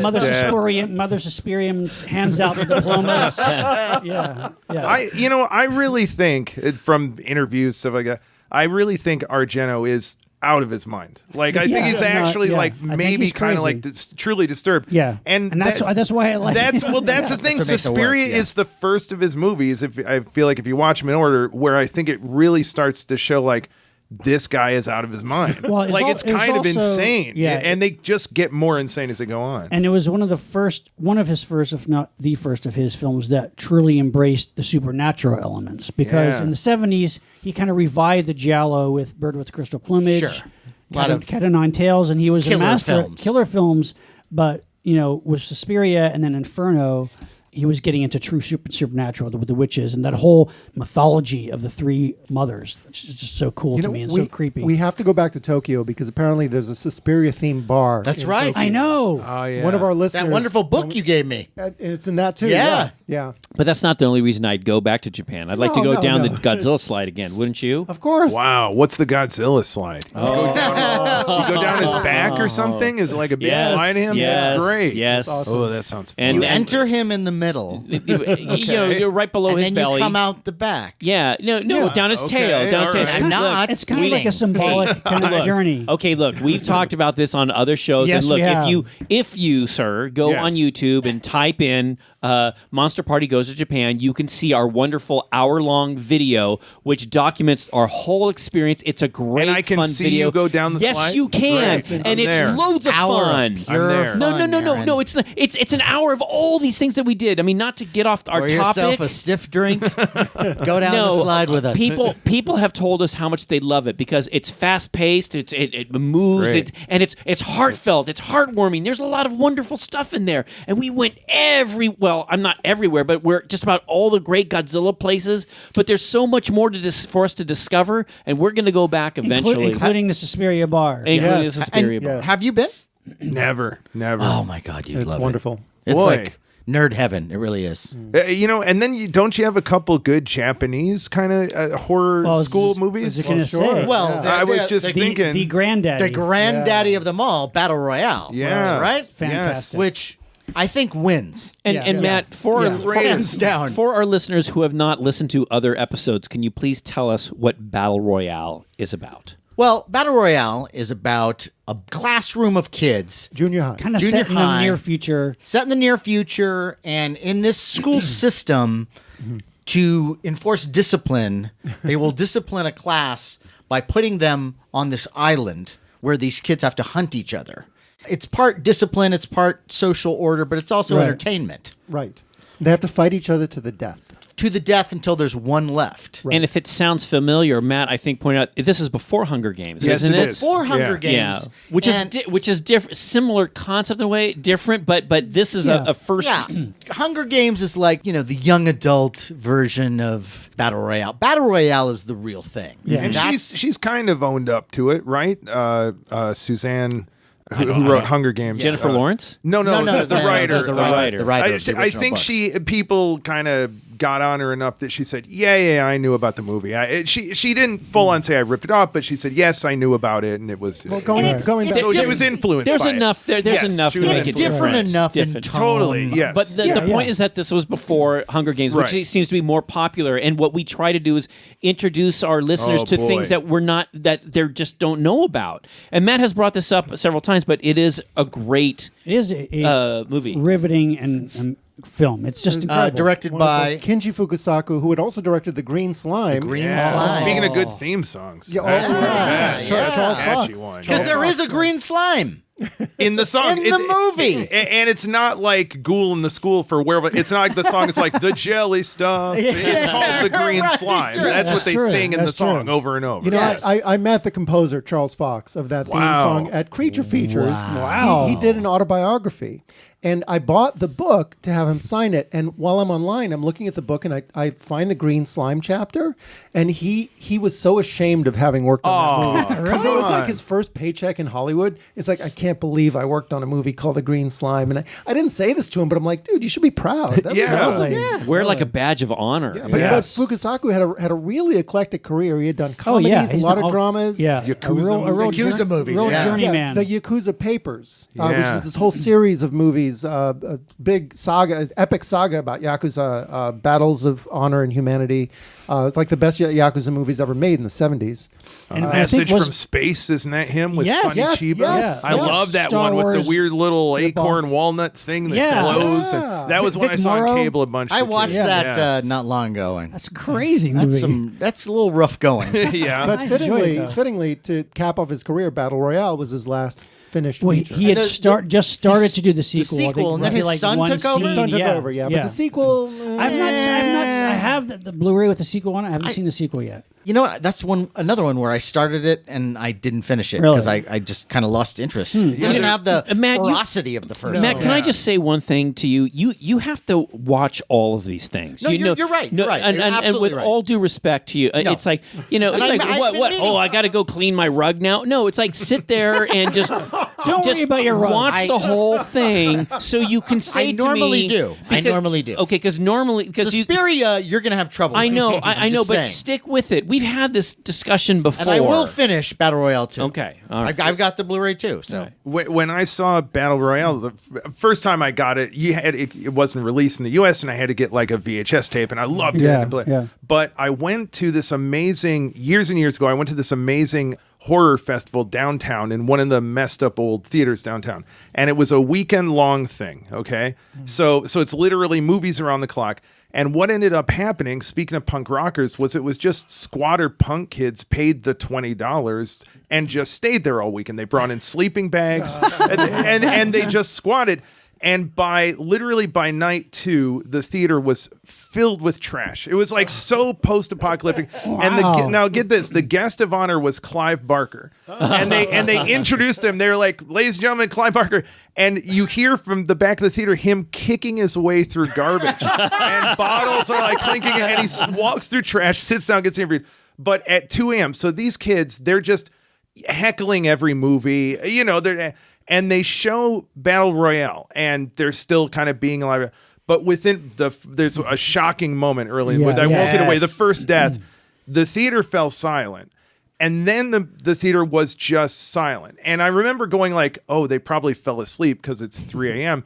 And I turn around and look, and everybody's just glued to the screen. These kids are like wide-eyed. Like they'd never seen anything like it. It was really an amazing experience to watch this movie just kick a crowd's ass. Right, you right. know?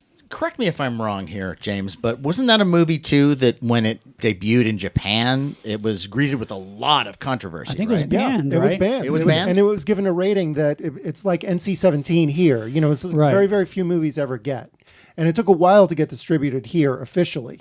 Right, right. One of the things I love about it is that it also shows all these different kind of junior high cliques that you have. You have the cool girls, Yes. and you have the jocks, Nerd. But you have the nerd. Like what I love about it is that you've got the computer nerds. Yeah, the smart, the who smart nerds, almost yeah. succeed in getting into the mainframe and fucking up like what the government is trying to do, Yeah. and they almost succeed. I was like, love that. Yeah, the nerds. Yeah.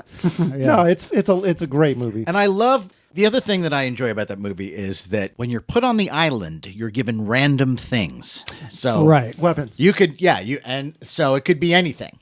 You could get a gun, or you could get a shovel, you know,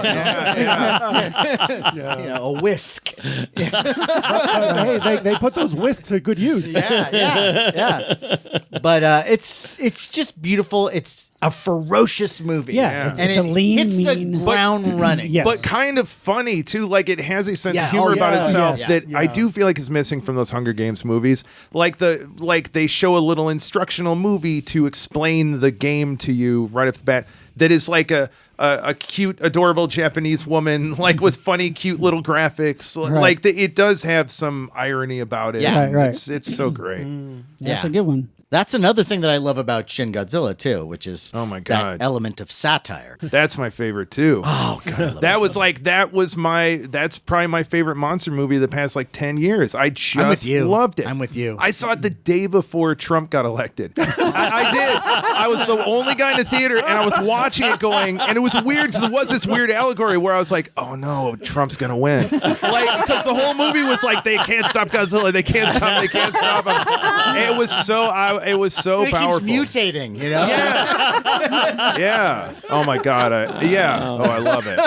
But Yeah, I agree. And, you know, we'll talk about this later, but like I watched the latest Godzilla movie. It's okay.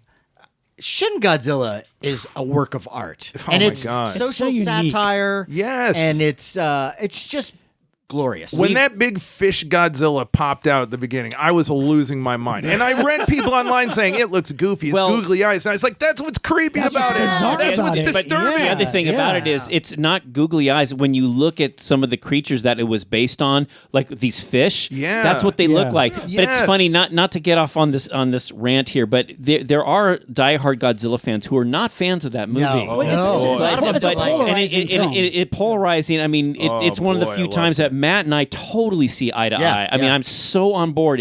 I mean, Matt and I, we were discussing. I was like, oh my god, yeah. I mean, I felt the exact same way Matt did. Yeah. and And- I loved it. And, look, you've got all your old Godzilla movies. Right. This is not a direct lineage to all those other films. So it's not fucking up your Godzilla world. Take Right. this for what it is and enjoy it. I drive around listening to the soundtrack sometimes, like a maniac. It's a great soundtrack. good It's so soundtrack. good. Yeah. Yeah. But scary schools. But scary schools. Well, you were- Godzilla stepped on a school, Yeah, so if you were that's in why it school fits in during there. that. Yes, Yeah. right. That would be Yeah. a scary school. Yeah. You know, it's Yeah. funny. We've talked about some really horrifying schools. I was going to bring up a school that maybe on the surface it doesn't seem so scary, but I thought to myself, when you're sent there and you have to learn this stuff, I think I know what you're there talking there about. are some things that can be very scary, and I'll give you an example in just a second. But let's just say the whole world of Harry Potter and the Hogwarts school. Yeah. And everyone That's says, great. "Oh my gosh, how wonderful!" I mean, my daughter, the idea of going to a school where you can learn magic seems so wonderful and magical and fantastic. But let's just look at some of the things that happen. Hey, kids, we're going to learn how to ride a broom. Okay, there's and look, when you practice. Like trying to hit a baseball for the first time, or if you're learning to shoot something, there's like safety protocol, and the first time you try it, it doesn't always work out, and there are these kids that don't. There's not really safety nets, and so it's like you get up on this broom and you fall. You fall, Yeah. and kids break their arms, break their legs. There's damage. Also, when they go into whether it's the potions class, and it's like, look, hey, we're going to make a potion that can kill everything it touches. Now, that's a pretty serious thing, And where these kids dabble in, and it's like, well, what if I make this love potion and things go wrong? I'm glad that you brought this up because it was on my list too. Okay. And my view of this is judging the school and how good of a school is Hogwarts. Okay. And I think it's a terrible school. Well, no. It's funny you should say that because when we sent my daughter to a private school, and there were some teachers that were great. And like there was this wonderful science teacher who we absolutely loved. And after about 3 years, she left. And then this weird science teacher came in, and all of a sudden my daughter, who loved science, now she hated science because of the teacher. And in similar fashion at Hogwarts, there are some teachers that are really good and some that aren't. And so things like that happen, Matt. Well, I'm not going to but say I'm not it's- talking about even the individual instructors. I'm talking about just the school in general, safety protocols and things like that. Like there's so many things, and granted they wouldn't have these series of books if these things weren't allowed to happen in the school, but it's a terrible school. All these things are allowed to happen. Okay, so it's like you have every day, every week you go to school, you're in danger of no. every different, all the different. I look- don't know Harry Potter's world, but all the different creatures. well, I can't remember. we're gonna do I know it- there's spiders. We're going to do a Harry Potter episode eventually, I mean, we've talked about doing a Star Wars one for the longest time. We're going to do a Harry Potter eventually. But it's like, if you're telling me if your parents weren't they weren't magical people, they wouldn't send you off to that magical school because it's like, I would want a better school. Okay, so they would send you to a different school. Okay, when you take driver's ed Yeah. in school, Yeah. they don't just send you out in a car. They have a teacher with you, and usually, if I remembered when I was taking driver's ed, they had a special car that had a separate brake. Yes, I remember that. You remember that? Oh yeah, totally. Okay, which I was happy to have. because Yes. I wanted that because I was like, Right. What if I do I'm a something? terrible driver. Yeah, Don't trust me exactly. with this. Yeah, exactly. I'm a killing machine. Right. But they had this separate brake. And that's what Hogwarts needs, is the brake You know in what, I every think- element of that school. I gotta say, I think you're a snowflake. And I think you want some nice progressive magic school where, Yeah. they are, bring you it know what on. I'm saying? Yeah. Like, Fair enough. Go ahead. they're not screwing around at Hogwarts. They're like, hey, sink or swim, kid. It's funny because I think you'd be just the opposite. I thought you would want to go to this school. God, that's what I Yeah. and now I'm so surprised to hear you go. I don't want to go to that school. I need to know that I can learn my magic in a place where I didn't have the. I've seen 4 or 5 of these movies, and there's a witch serial killer loose or something. What's the Ooh, The Craft? Or anything? who's the guy who Sirius Black. Okay, yeah. Yeah. And there's always like a thing of like, holy fuck, if this were a regular school anywhere, it'd be closed. Okay, Like, come on. now look. give me a break. Can I have a second to learn my shit? For our listeners, I'm going to have to sit down with Matt to go over the movie so we could go over. But look, this wonderful world was created by the genius J.K. Rowling, who, she was a single mom, kind of like starving, living off food stamps, and she wrote this amazing story that turned into this incredible empire. As an adventure, it's great. I absolutely love, and my daughter loves the whole Harry Potter world. My wife and I do. We love it. I'm just saying, it's a cool school. There are scary elements of it. It's not a well-run school. How do we know? Let me just say this. What if Hogwarts is the best run magic school? And the other ones, what if she wrote a book about the one, because when you're dealing with giant spiders and stuff, Aaron, it might be the top rated. I need you to write this. The Yelp reviews might be far worse on the other schools. Now, there are... you need to do this. There is the class of 1984 of Hogwarts. Right, that's right. Oh my That God. would be bad. There is a... we get Timothy That's an Van actual Patten. good pitch. I shouldn't have said that. room. Cut that out of the podcast. I'm going to go right there. Right, the Register. punker witches. Yes. Now there Right. is the great movie and book that's Oh, that made me so happy. Go ahead. okay. Thank you. In Harry Potter and the Goblet of Fire, they bring two. Which one other is that, by the way? It's the fourth one, and fourth it's one. when they bring 2 other schools together. And one is like an old boys school, another's an old girls school, and they pick a champion from each school to like kind of compete. And it is a they're all really terrific in their own special little way. What's interesting is, the first couple, it seems it's Chris Columbus directs them. It seems like it's more kids, but as these kids get older, more intense things happen. And in the Goblet of Fire, there's some really intense stuff. But what's cool is there are these 2 other schools that compete, and you get introduced to these 2 other schools. And there are other magical schools around the globe, supposedly.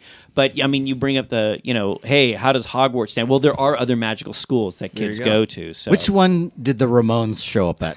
and blow up in front of a disapproving Dick Miller. Right. Ugly people. The greatest. Supposedly his line, too. Yeah. Yeah, right. he supposedly he was so disgusted by the Ramones that he told Alan Arkish, the director, just put the camera on me. I want to say something. Oh, that's and he great. said, they are ugly, ugly people. Yeah. That's a classic. Well, Now- anyway, I just wanted to bring up, as a scary school, Hogwarts. So there you that's go. great. Good one. That's Yeah. great. Yeah. Getting back to Rock and Roll High School, a lot of people wouldn't put that in this category, but it's got to be at least a science fiction movie. Yeah. Because there's a They're- giant mouse Yeah. walking around who can speak That's true. That's true. and wears a dress. That's true. And there's speculative science in it, Right. where they are working with a theory that if you play music loud enough, a mouse will explode. Right. That's right. And so when a mouse shows up at the Ramones concert, they make sure that he has noise-reducing headphones. Oh, interesting. And the mouse was built by Rob Bottin. No. Right. And it stars PJ Souls, which I feel like gives it automatic. And you Day know. Young, man, that's Yes. Yeah. that Yeah. is my birthday and Christmas right there. Oh. Aaron, do you have any other titles? Well, okay. Here's something I was kind of interested to talk about. Here's the weirdest subgenre of scary school movies I could think of was parody scary school movies, and I'll tell you what I'm thinking of. There's a slasher movie I'm obsessed with called Student Bodies. Oh yeah. From That's a fun one. 81. Yeah. Yep. That's directed, I think written and directed under an alias by Mickey Rose, who was Woody Allen's writing partner. And he did that movie under an Alan Smithy. And it's such a weird, kind of genuinely funny movie that opens with a sequence that is almost beat for beat the opening of Scream. The calling true. and it's really weird. So I've always thought that was fascinating, and it's a whole parody of slasher in a high school like movies. airplane style kind of. Yes, but exactly. Funny, yeah. Is that a good movie? I like it a lot. I mean, it's kind of.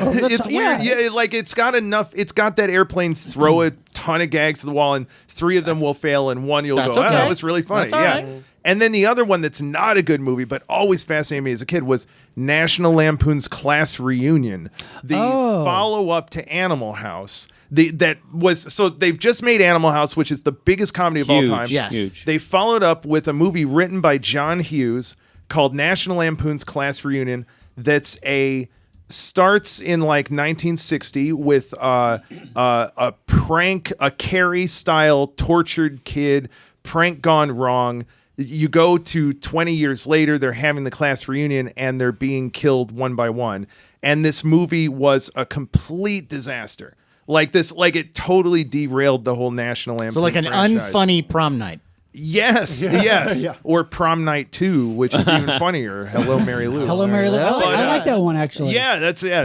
That's an imaginative Yes. one. And kind of funny. Yeah. But this thing came out on Blu-ray recently, Class Reunion, and the guy that directed it, I can't remember his name, but it has one of the most hilarious bitter commentary tracks I've ever heard, where he's Really? just trashing the movie. Michael Miller. Michael Miller. Okay. He's trashing He's the movie? trashing the movie, and he's saying, and he's talking about the lead actor, and he's saying the studio came to me and they said, "You've got to cast Chevy Chase. You got," and he said, "I found this young unknown actor," and I was like, "No," he's like, "I went to the wall for him."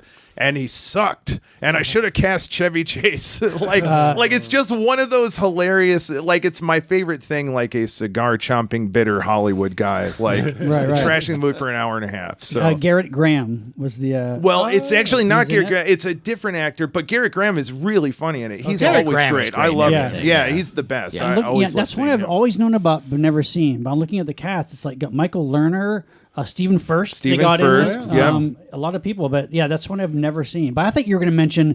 Have you ever seen Pandemonium? Pandemonium. Yeah, that's the Tommy Smothers one, right? Directed by Alfred Soule, who directed everything from Alice, Sweet Alice to Tanya's Island. But Pandemonium is also known as Thursday the 12th. Yeah. It's talking about an airplane style, like surreal gag starring Tom Smothers as a Mountie who's investigating a serial killer. And you got Phil Hartman's in it, Carol Kane, Rubens. Eileen Brennan. Oh, yeah. Paul Rubens is Tom Smothers' like Mountie assistant. I haven't seen this Judge either. Reinhold. Is Judge this, Reinhold? Is this funny? Yeah, I think it is. I think it's funny.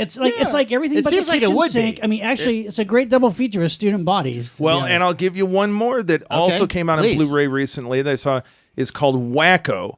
And this was the Yes. first film of Andrew Dice Clay. It was like right. 1982, and it's a high school slasher parody movie. That's right. And it just came out on Blu-ray, and there was a lost opening to the movie that they've reinstated on the Blu-ray. This is the greatest opening to a horror movie I've ever seen. Okay, here's what it is. The killer, who's in like a black coat, kind of blood and black lace tie, you don't see his face for her, is carving a pumpkin, puts the pumpkin, the jack-o'-lantern, on his head, turns to camera, and says in a scary voice, "Death to all teenagers who fuck," and then throws up pumpkin seeds. And then it says wacko. And I was like, this is the most tasteless, stupid, hilarious. Like, I could not How? imagine Yeah, being in a theater in 1982 seeing that. Going, I've seen it why on did they cut that VHS. out? Now I gotta. Yeah. I don't know, but it's restored on the... Joe Don Baker is like the He's great. detective He's in it. hilarious Stella in it. Stevens, George Kennedy, Julia Duffy. It's got Elizabeth Daly. Yeah, it's Graydon Clark directed it, and he's known for stuff like a lot of exploitation. Yeah, a stuff. lot of B movies. This is a Yeah, this is a without great warning. episode. I have a Yeah. lot of movies to see. Yeah. You have a lot Yeah. of movies to There's a- finish, there's too. a whole, like- You have a lot of movies to watch 10 minutes of, get bored, and turn off. But there's- And that is, there is- I'm the worst Nice. about that, by the way. I gotta Nice. tell you, I'm the worst. I'm terrible about it. I will watch. I will watch it all the way through. I want try. to. Yeah. I'm telling you, it's a rare thing. Suspiria was rough going, and then I've heard that. I almost got through Ready Player One, Oh yeah, And I wish I did that in like spurts. Yeah. I'm almost all the way through that one. I fall asleep. That's my problem. I do, like it's a terrible problem. I fell asleep during John Wick 3 the other night. Wow. I know, and it was great, and I was enjoying it. And then I woke up going, "Oh, the movie's over." You're a hardworking man. I'm an old man. Yeah. I'm an old man. Yeah. But there's that whole kind of subculture of like slasher parodies. And also Saturday the 14th with Richard with Benjamin. and Paula Prentice, which is Yeah. like pretty bad, but a good cast. Severin Yeah. Darden's in it, and a lot of other people. It's kind of fun, but it's not really a slasher parody though. It's Yeah, like it's more Is there, is there a General- school in it? yeah, no. All right. So tonight's episode, Okay. Richard Benjamin. But going back to high schools, I mean, we've talked about slashes, but what about like, and I mentioned Harry Potter, what about like witchcraft?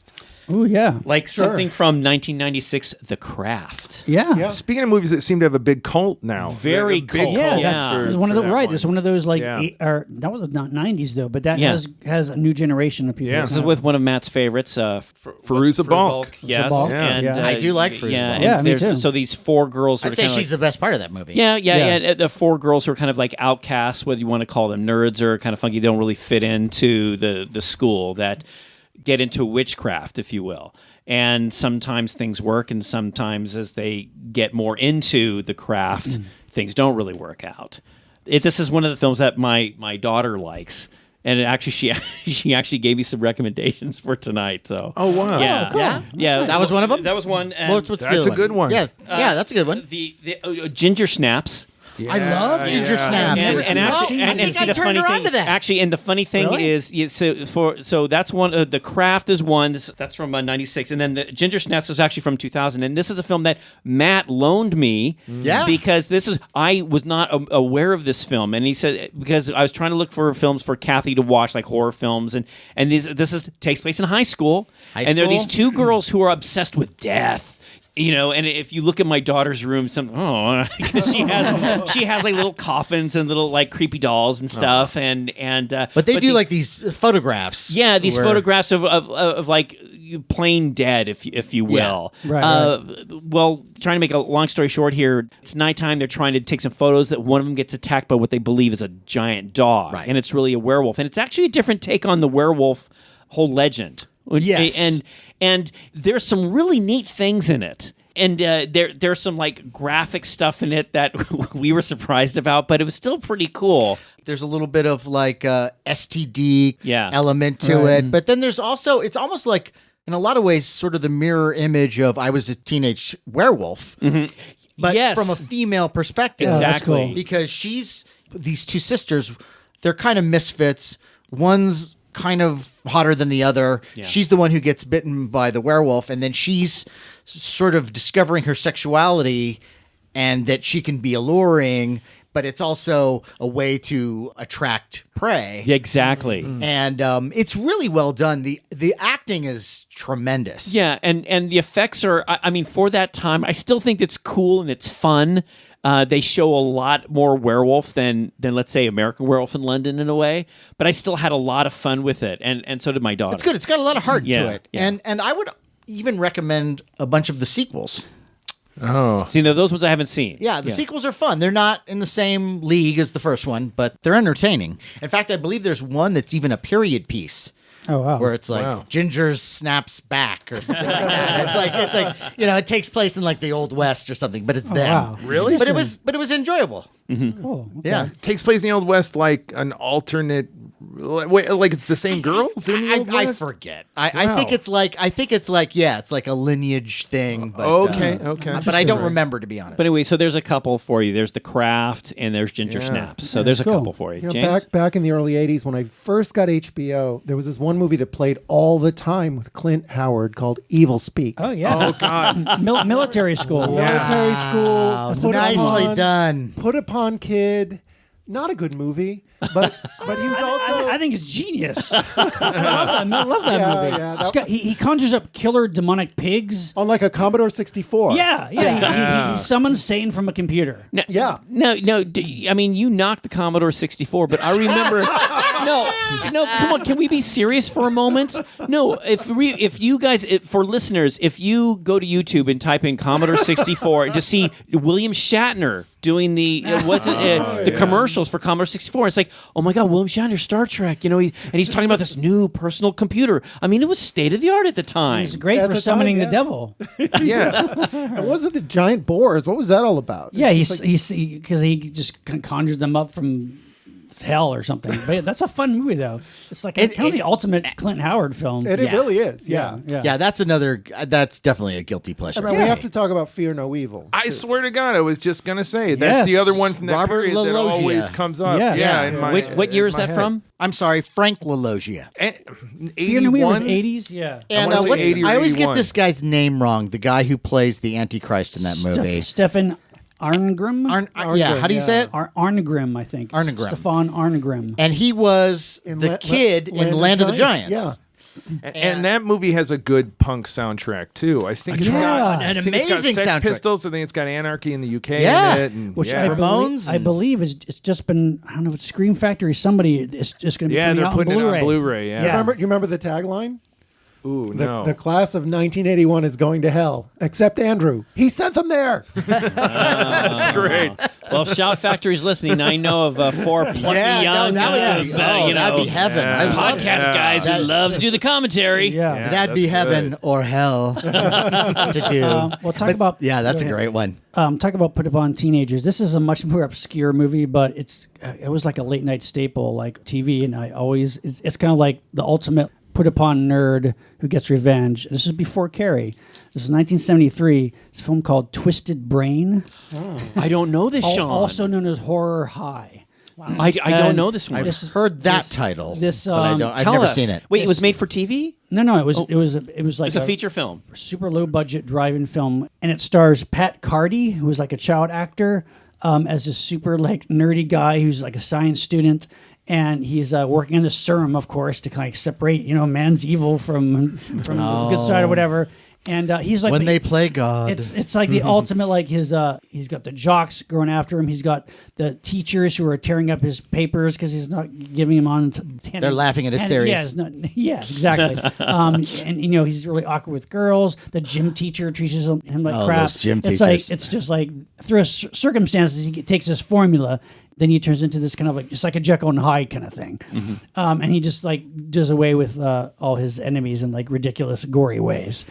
His bitchy teacher has like this paper cutter that she uses to cut up his like science report, and so of course she's working late grading papers one night, and he comes in like slices off her fingers and puts her head under there, and like it's like really super crudely made, but it's really fun. Austin Stoker, the black actor from Assault on Precinct 13. Oh, yeah, yeah. And Battle for the Planet of the Apes. Sure. He's in it as like kind of like a Columbo-esque detective who's trying to figure out what's going on.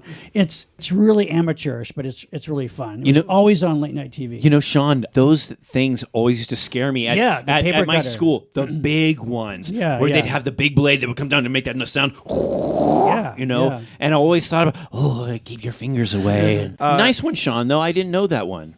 That's that's Twisted good. Brains. Twisted Brains. Check it out. 73. It's funny it seems early for that to. Yeah, like I said, it's very much like the classic kind of like nerd revenge movie, but 73, yeah. One from before that even that you made me think of is Pretty Maids All in a Row. I had it With on my Rock list too. Hudson, Yeah, that's yeah. not well. It is kind of horror though, because it's like Kinda. killer. Yes, that's it's killer a on weird loose. movie. It's really weird, and it always. Do you guys know that movie? It's Tell us, It's I want to say it's 69 or 70. It's 71. 71. Okay, and Amazing cast. and it's Rock Hudson. Speaking of gym teachers and Yeah. playing the gym teacher, Yeah.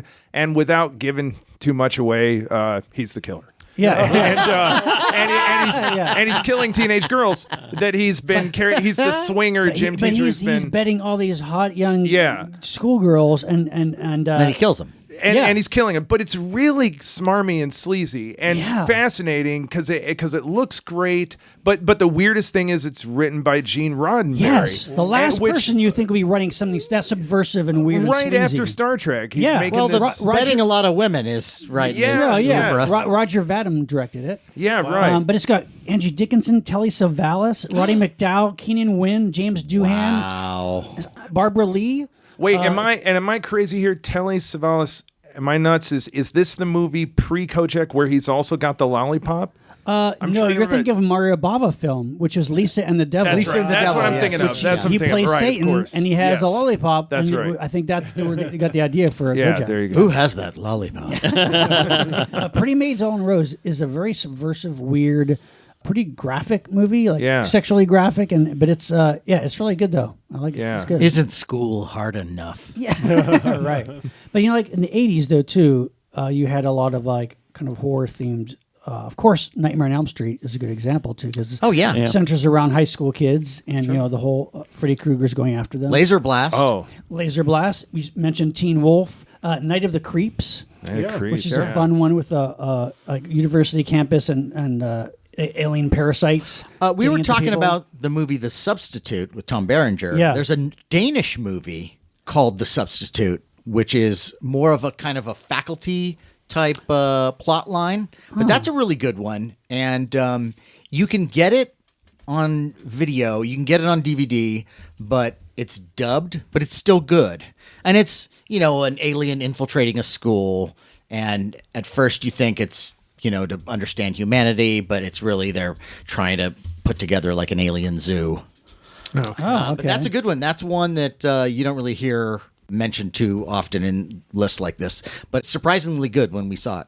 There's also another film which I've never seen, but I've always been curious about, called The Substitute. I think maybe it was like a TV movie, like maybe a Showtime film, and it had Amanda Donahoe in it as like a mysterious teacher, who may be a killer, and like a student knows about it, and Amanda Donahoe from Lair of the White Worm. Oh, yeah. Yeah. Oh, what about if we're talking TV movies? Satan's School for Girls. That's on my list, right. of course. Now, Satan's School for did Girls. Satan have a school for girls? Answer the question, Senator. It was, I think it's just the title of the movie. It was it was like this kind of like exclusive women's academy. All right, and, okay. Roy Thinnis, I think, is like he's like the devil, or he's in league with the devil. But the cast of that movie is pretty amazing. You've got two pre-Charlie's Angels, you got Kate Jackson and Cheryl Ladd. Hey. Oh. Hey there. And yeah, it's like it's an Aaron Spelling kind of 70s TV movie. So it's it has its meager charms, but it's enjoyable. I remember seeing it way back when, and that was the only time I saw it, but I remember... Was it because of the title? Of course. Absolutely. But a more interesting TV movie from the 70s that also takes place in a school and involves Satan is this film called The Possessed. And it was... The Possessed. Yes. Possessed. And it was... Little on know the that nose. Yeah. It was James Ferrantino as his priest. It was pretty good. yeah. It was set up to be a possible pilot Yeah, for it was gonna be a series, 'cause pilot, it's a right. cool idea where a priest who's kind of losing his faith is in a car accident, and he's on the verge of death, and he's saved by God saying, "Listen, I'm going to let you live, but you have to fight evil. That's going to be your mission." Okay. Yeah. Can you fix the car too? Yeah. So of course his first job is to go to all girls school where there's like bizarre things going on and involves witchcraft. But it's got a young Harrison Ford as one of the teachers who's like doing it with the students. Really? Yeah. It's got Joan Hackett, isn't that Dinah Manoff, Carol Jones, PJ Souls. Wow. It's pretty good. And even though it's a TV movie, it's got some bizarre, pretty creepy effects. There's this one effect where a possessed character kind of has like the pale, kind of sweaty, kind of exorcist look to her, and she like turns to the priest and she spits nails out of her mouth at the priest. Hey. Wow. Pretty That's good. cool. Was there a swimming pool? Yes, it's a swimming scene. It takes place Okay. in a swimming. It's pretty good. It's but that's I don't know if it may be available on DVD, but I gotta that's watch- a good one. I It need should- like it should a have been week to It should have been a series catch up. too. Yeah. Well, that talking was about really good. TV movies, the first part of Trilogy of Terror takes place in a That's classroom. right. Yeah. That's right. Based on a Richard Matheson story. It was called Julie in the movie. And, Karen Black plays a literature teacher who's seduced by her student, Right. who in real life was Karen Black's husband. Oh, I didn't know that. And the fact that he was cast in the movie convinced her, apparently, to be in it. Oh, okay. And then, there's a twist. Right. But it was based on a Richard Matheson story that he wrote under a pseudonym that actually did not have to do with a pupil seducing a teacher, but a pupil seducing another pupil. Oh, okay. And then it was changed changed to a teacher. But yeah, I mean that was the Trilogy of Terror. Dirty people. I just waited for the third act in Trilogy of Terror. Yeah, yeah. The first Yeah, two everybody were does. just Yeah. But it's not, it's not a bad. No, all three stories. All three can stay stories, up. and they're great showcases for Karen Karen Black, Black, and her sure. versatility. And I bet those Yeah. stories are better as stories, the first two. Well, Right, yeah, the other thing probably, is Matheson was awesome. people forget that this was for television. Right. And we've talked about Trilogy of Terror before, but those first two stories, they're interesting. They're okay. not the best, but that third one, Sure. Sure. Yeah, you can't- called I mean, that's Amelia, just like- but it was like I had never seen anything like this in movies, and to see it on television, I was just riveted. And when it's- you get into the behind the scenes stuff of how they did all the doll effects and how Yeah. just primitive it was, Yeah. Right. but how effective and perfect, Totally. Oh, And, totally. creepy and scary to this day it is. Well, Like less is more. also for talking like all girls school films, a pretty effective, very strange but creepy, haunting film from 1975. Peter Weir, Picnic at Hanging Rock. Right. Oh yeah, I don't know this very one, Sean. bizarre. It's like this kind of rural. is that based on a true story? I think it was I based on an think it- incident, yeah, but yeah. like loosely Yeah. based on Yeah. a real. Like it was like this Australian all-girls school. Students are at this picnic, and several of them like vanish, and nobody knows where the fuck they went, and it's just like weirdness and like freaks people out. People are just disturbed. Like you don't know what's going on, and there's no real concrete answer. Yeah, you given in don't. the Yeah, film. you don't know. That's right. But it's really effective and very creepy. Yeah. And it was just recently They remade it, right? With Yeah, Natalie the Dormer. TV series, Yeah, yeah. As like a short, I think made Netflix or limited run series. I haven't seen that yet. But the original film, 1975, Peter Weir, he gave us Last Wave and Walkabout. Yeah. Oh, I like. I that's yet another one. It's really effective. It's hard. never It's seen. very unique, and it's very. Like, don't go in expecting like every movie now where it gives you the whole backstory of this is why it happened. This is what. No, it's like you're left wondering what the fuck is going on, but it's so unnerving. Yeah. Just this is not scary school, so feel free to cut this out. But I feel like being on a on a horror podcast, this is the place I have to ask this when we're talking about TV movies.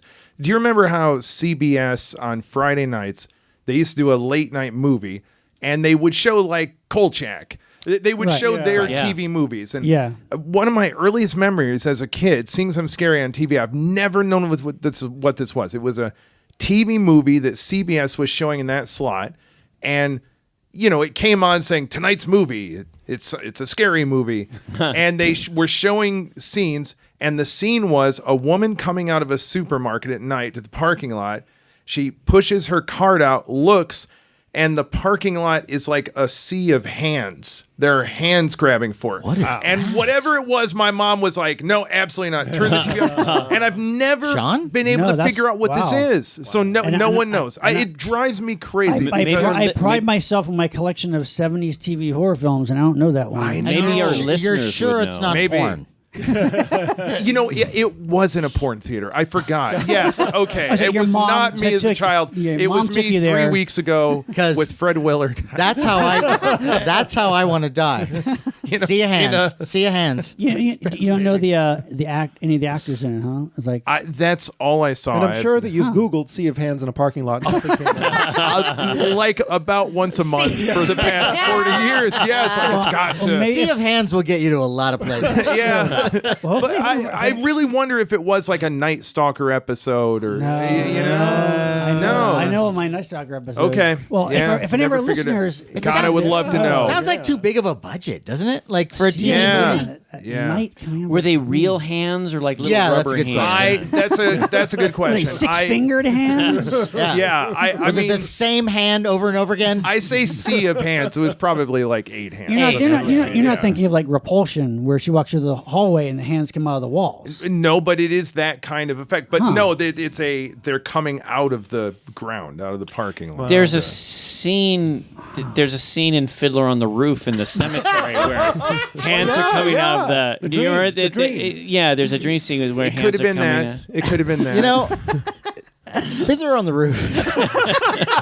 Scary school. How you think of the human guys. centipede? No, I guys. think of Fiddler on the Roof. No, guys, I'm just. It's not a scary school movie. It's just I recall a scene where hands are coming out scary. of That's scary. cemeteries. It's scary. okay. In Fiddler on the Roof. Does anyone Interesting. like that song? If I was a rich man. Hey, whoa. Okay. Yeah. Talk about finishing something. No, that is Finish that song. No, it's a great movie, but it doesn't really fall take into your our word for it. category tonight. Say that for a fiddling episode. Horror and sci-fi fiddlers. Okay, what are some more? You mentioned Hello, Mary Lou Prom Night too. Yeah. Which is a kind of an inventive, in name only sequel to Prom Night. It's actually more a Nightmare on Elm Street kind of thing. Because it's like the ghost of like a prom queen from the 50s comes back and it's kind of haunting, and killing modern day students. And there's one really inventive scene where like with a chalkboard, where like she grabbed and pulled into the chalkboard. It's pretty cool, but it's a fun one. Oh, okay. I thought of one talking about the 90s era. This an interesting one that was such a wild concept that really didn't deliver when I saw the movie was Cherry Falls. Do you remember that? I've heard of that one, never seen that one. That's that's a 90s movie where there's a killer on the loose killing high school students who are virgins. And so all the kids in the town go, well, we just got to have a big party and have sex. Right. It really seems like more of a porno movie setup, obviously. Is it slightly parody? Is it more comedy? Or It's really not. It's really really? played pretty straight, and that's the problem. It's kind of dull, honestly. okay. Like it was like an attempt to do this as a serious theme.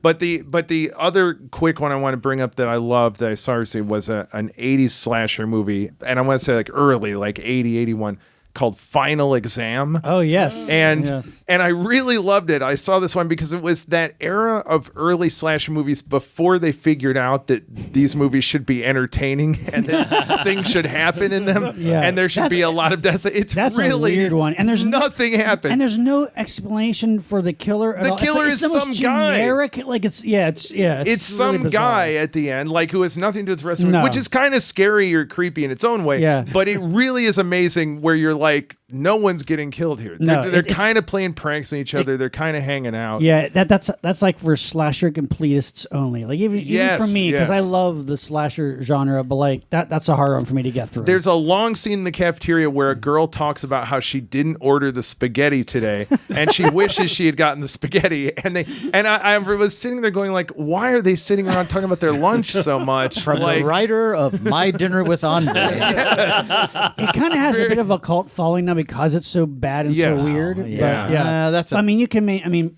we said prom night, night school, graduation day, happy birthday to Sure, me. yeah.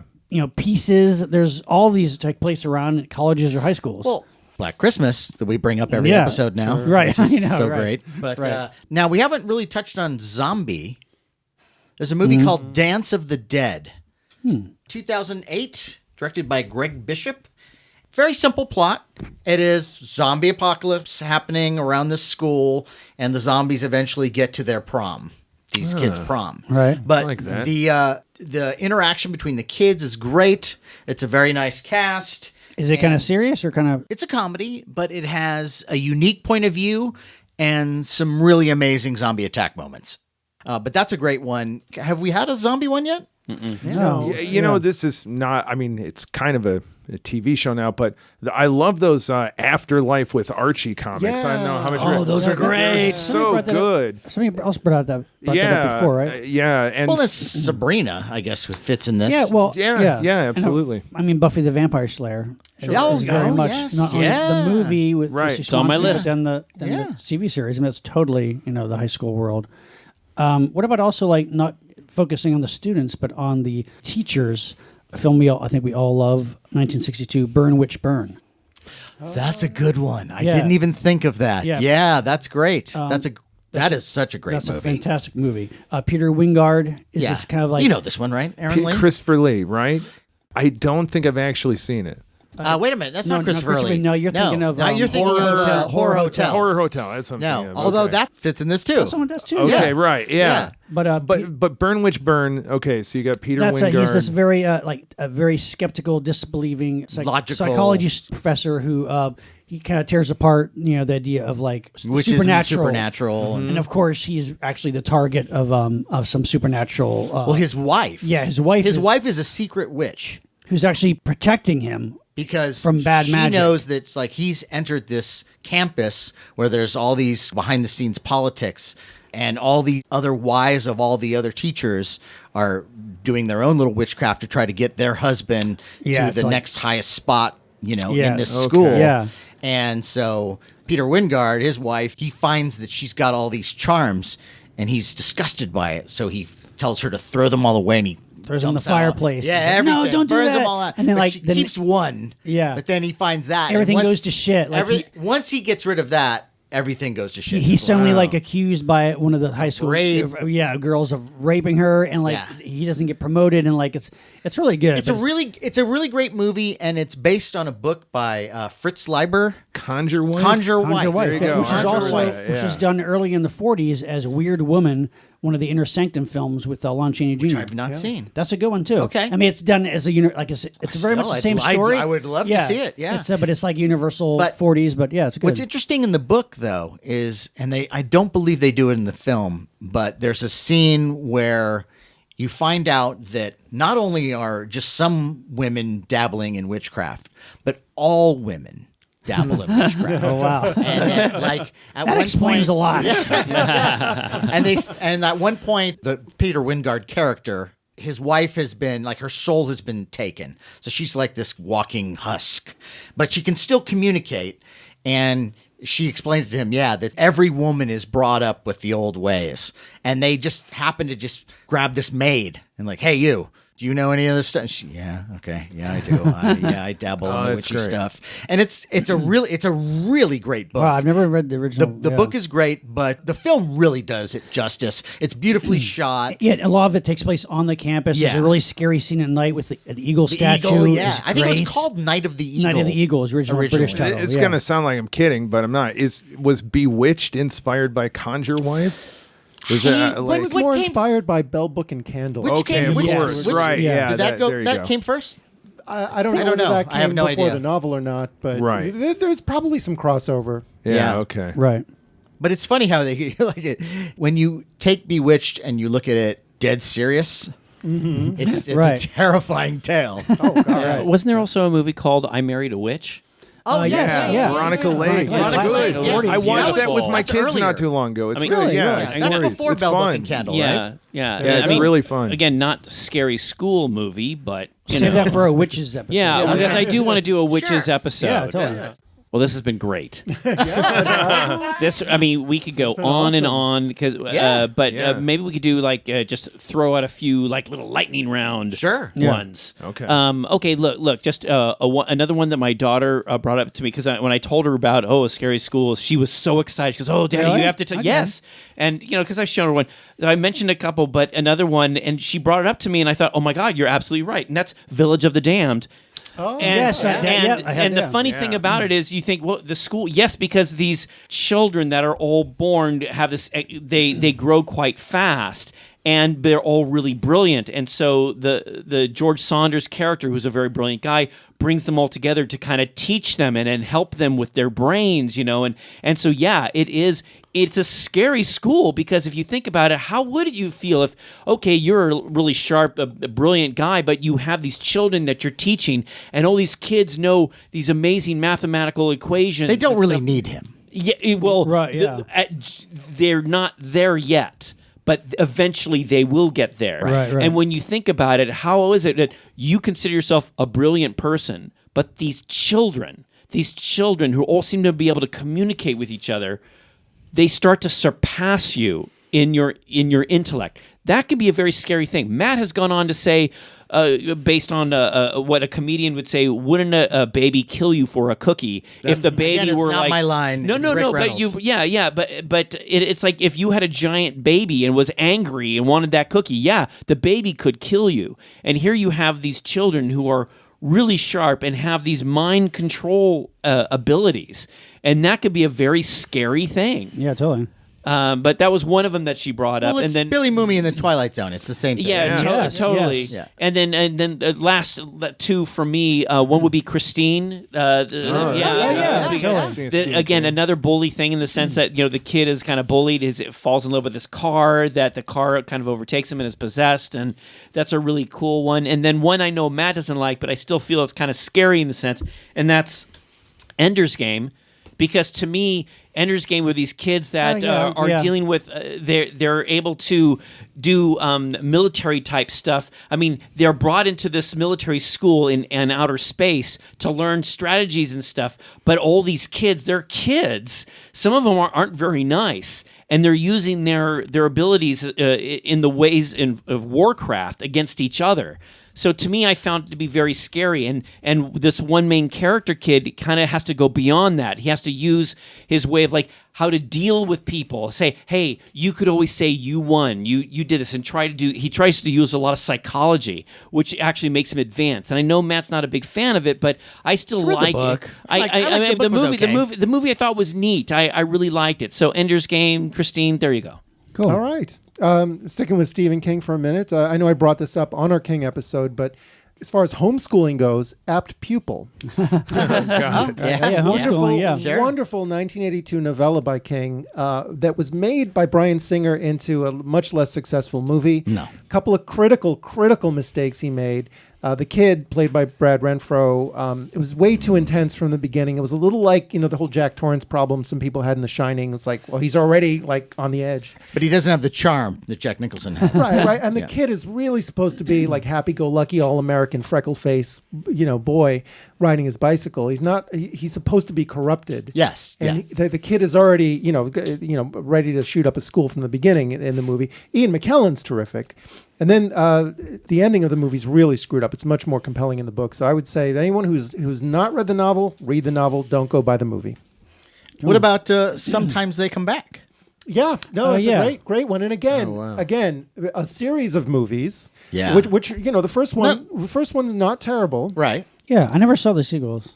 Yeah, I mean, there's And aren't the titles ridiculous? Like sometimes they come back again. sometimes they come back for more. You're still coming back. They're still coming back. Please stop. Don't They come back. haven't left. But the original story was in Night Shift, which almost every short story in Night Shift has been adapted. Right. And it's an interesting, I guess it's kind of a zombie or ghost story about a teacher, ghost, yeah. a teacher Bullies, who yeah. dealt with bullies, and he from his youth, and now that he's a teacher, the same bullies are coming back to wreak And they were havoc on him. killed in a car accident or something, Yeah, right? yeah. Right. Yeah.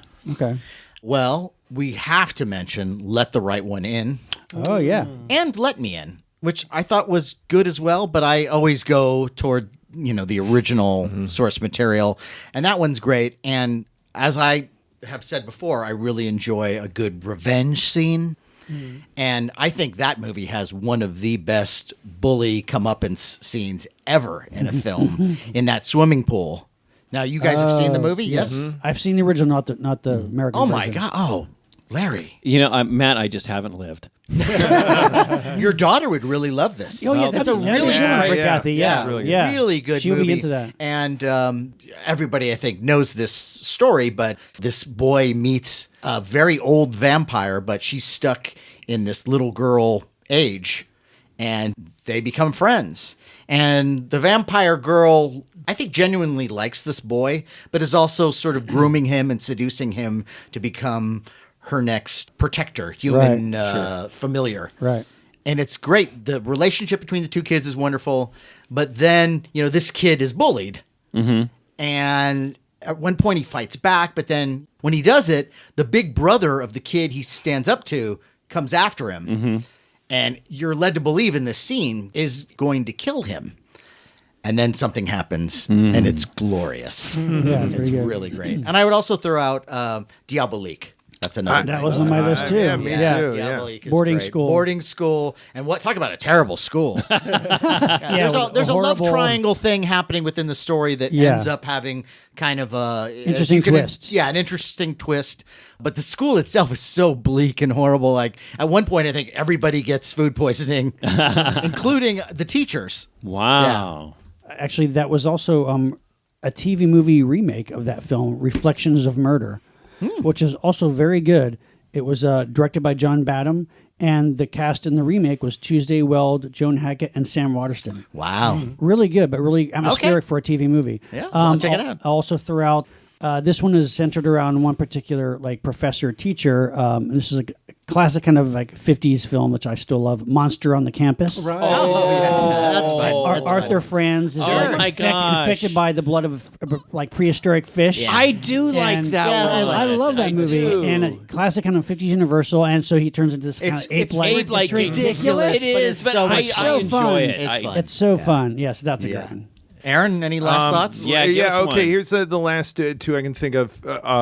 A coworker said to me when I said, "Oh, I'm going to go do this podcast." He said, "Oh, how about Class of Nukem High?" Yeah, He brought that up. Yeah. But it's on my list too. Yeah. But I can't say anything nice about it, and I'll tell you why. Because I know listening to this will be my friend Mike McPadden, who is my biggest movie buddy, who wrote 2 great books. One just came out. It's called Teen Movie Hell. It's all about the teen movies of the 80s. Oh, nice. And the other one was called Heavy Metal Movies. And they're reference guides. Oh, cool. They're amazing Hey. books.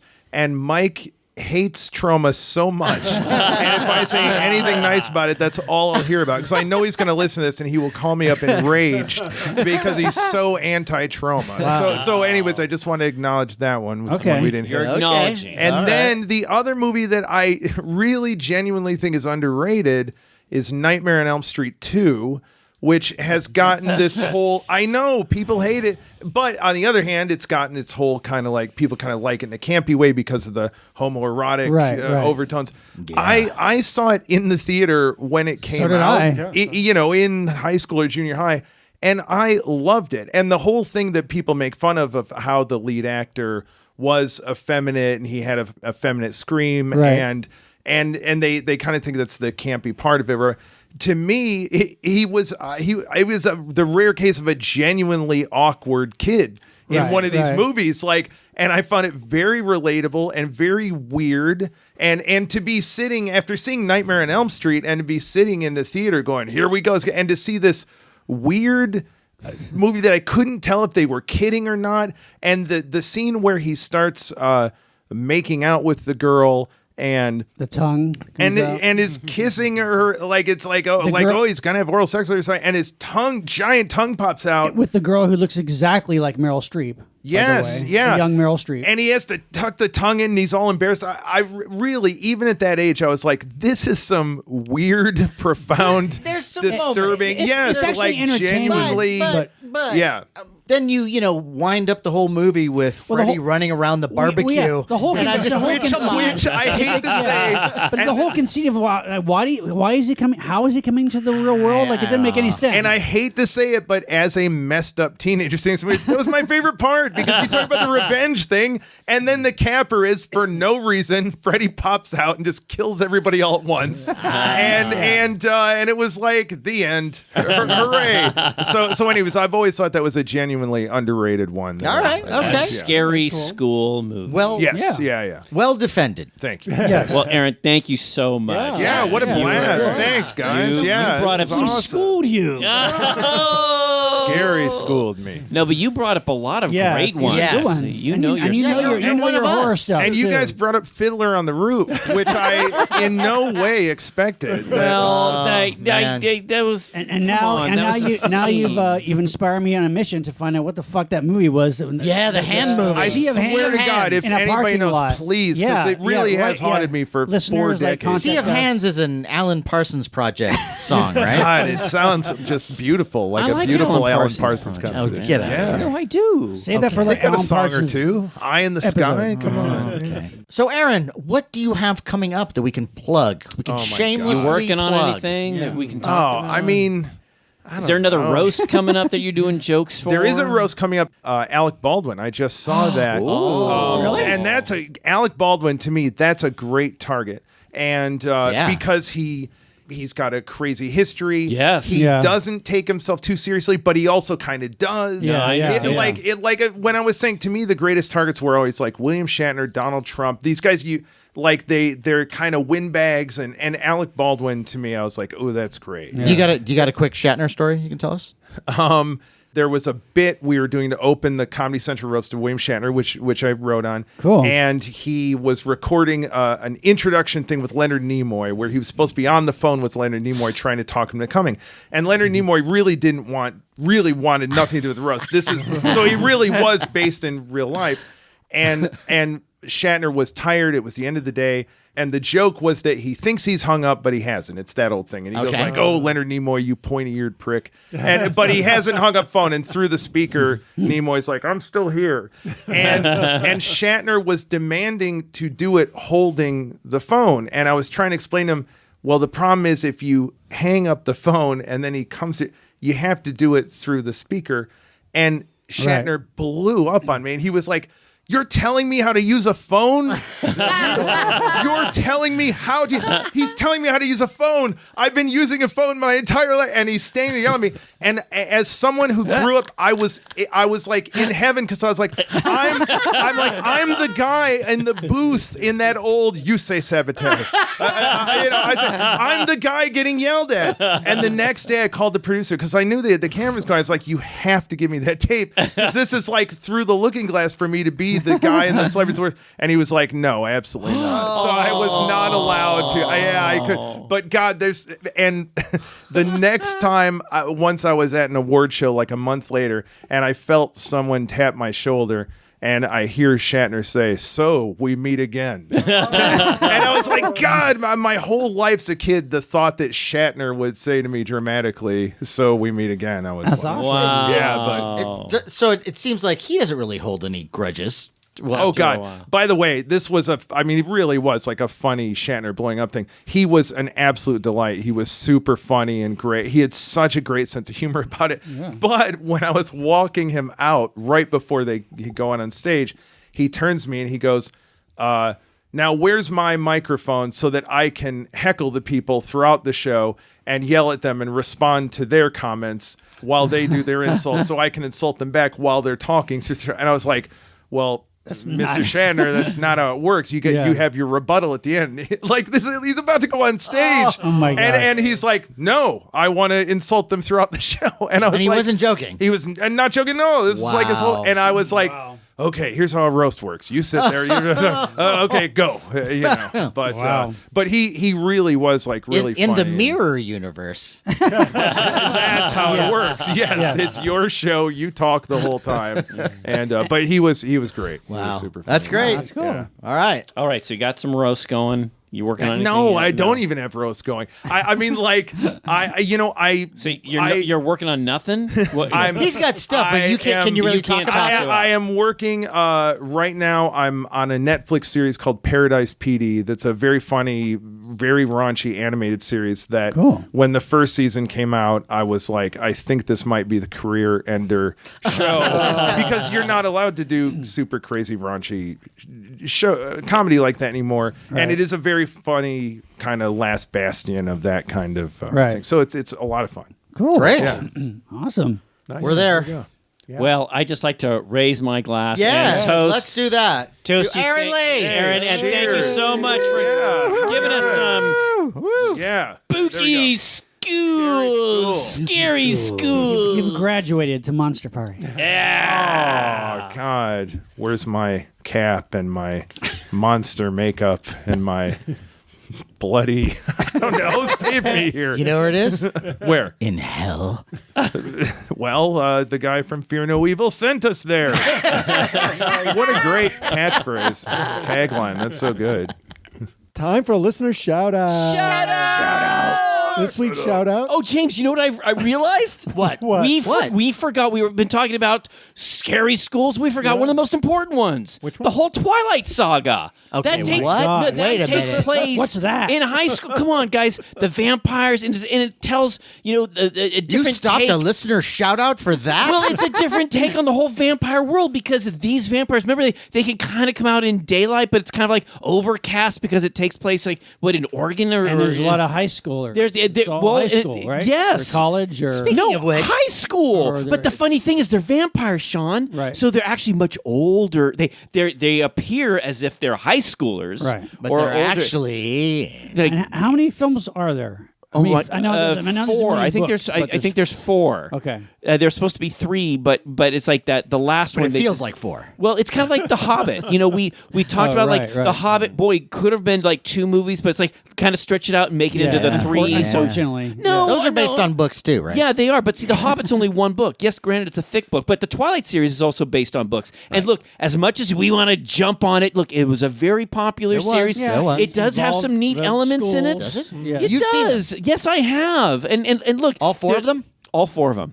Really? Wow. And look, they're not my favorite vampire things, but you know there is some neat stuff in it, and I know that there's a whole bunch of listeners But they out can there. come out in the daytime. Well, it's kind of like They can't be in direct sunlight. you know, like Is this in some- Blade. In Blade, didn't they? One of the main vampires, he put on some kind of sunscreen or something that prevented him. And did they do that in Twilight? No, they not quite just squint. because it's always overcast. They can they don't want to be in direct sunlight exactly, but. They don't want to be, but can they be? And also, they kind of dispel these rumors like they don't ever sleep, they don't actually eat, they don't. I mean, there's all So these they other do eat. rules.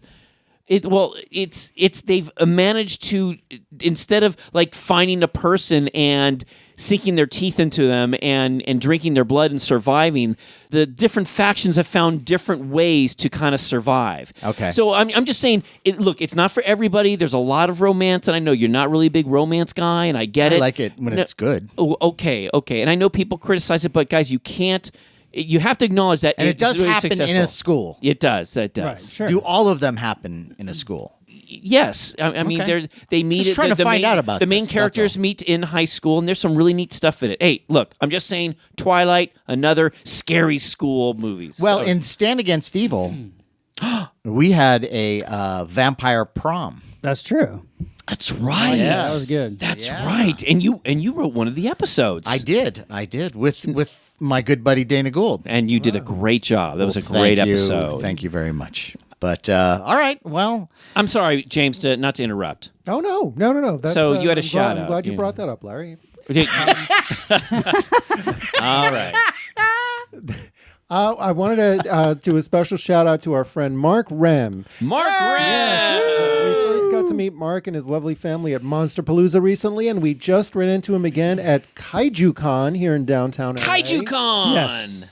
And they surprised us by wearing our Monster Party Monsterpalooza exclusive T-shirt. That's right. ooh, I'm wearing one right now. That's right. Mark, thank you so much. It was great running into you. You also flattered us by bringing our Alligator People Blu-ray for us to autograph. That's right. Since we did the commentary on that recent Scream Factory release. And he needs your signature on it. You're Yes, the last Larry. one. Larry, yes. Larry, Oh, yes. well, yeah. What does that? What does that mean? Well, he's just going to have to come to the next Monsterpalooza. Yeah, he'll have to. I'm sure he will. Yeah. You have to bring like But a few he's- bucks. $2. Yeah, but You're- come on. you're charging we're now. we're growing in popularity, you know. Unbelievable. Wow. Okay. You've become a monster.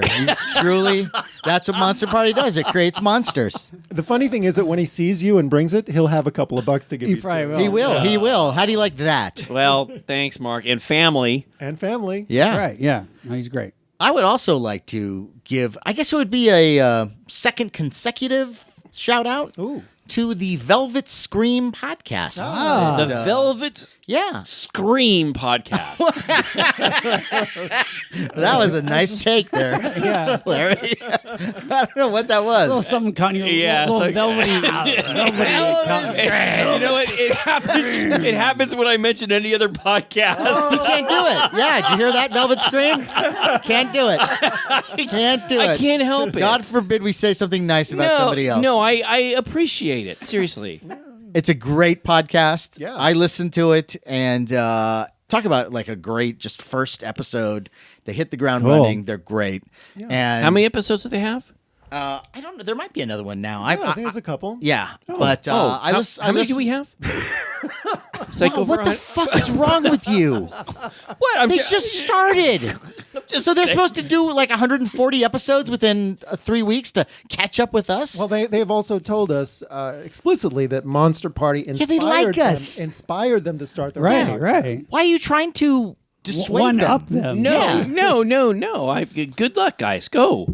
Wow. Good luck. Velvet Scream, I'm so sorry No, that but you had to we hear, appreciate. witness this. We It's really- appreciate. No, you don't. No, you don't. Not at No, all. I You're love somehow it. threatened that No, somebody else has a podcast. But they are complimenting us, are they not? Yes, absolutely. And they Yes. should be complimented back James, because they did a yes. good thing. They made a good show. No matter how many episodes they have so far. And well, Yes. well, I heard an episode where this is the line that I heard after watching Reagan masturbate with the crucifix in The Exorcist. I became gay. Now I'm paraphrasing. I'm sure he didn't say it exactly that way, but that's funny, right? That's very It's a funny thing. Yes. It's funny. What the fuck is wrong with you? Just staring. wait, like this that. is on the Velvet Gold. Yeah, they made it the Velvet Gold. God. The Velvet Wow. Scream. Yes, the Velvet Scream. Well, I'm going to say it a few more times just to spite you. The Velvet Scream. You can hear it on iTunes or whatever iTunes is now. Apple. Yeah, wherever good podcasts Yes. are. Yeah. good podcast. Great podcast. Yes. Yeah. Well, I want to say thanks. For You're welcome. This has gone so horribly wrong. Wow. All right. Well, Anyway. all I could say is great work, and I'm sorry, Velvet Scream. But I think you understand what we're dealing with here. right. Okay. Let's also remind our listeners you can find us on Facebook and YouTube at Monster Party TV, Twitter at Monster Party HQ, and our Instagram handle, also Monster Party HQ. If you're listening to us on iTunes, as long as there still is an iTunes as we know it, please take a moment and write a review. We would love to hear from you, and chances are we will read it on the air. But when they come up with whatever it is, we'll let folks know, right? Well, sure, everybody's going to know when they have the new thing, whatever Yeah. replaces iTunes. Yeah. And then there'll be reviews, I'm sure. It's probably already out there, and we don't, because we're, We're Yeah. so tech we're still geniuses. Yeah, right. Yeah, this whole thing is like a steam cranked steampunk. Well, Yeah. everyone's Podcast. kind of busy. We've got different kettles in the fire, kind of a thing. Yeah. So I've got laundry and there's that garbage. Cat box to clean. Yeah. Oh man, I got a lot of deals. A lot of deals around the house.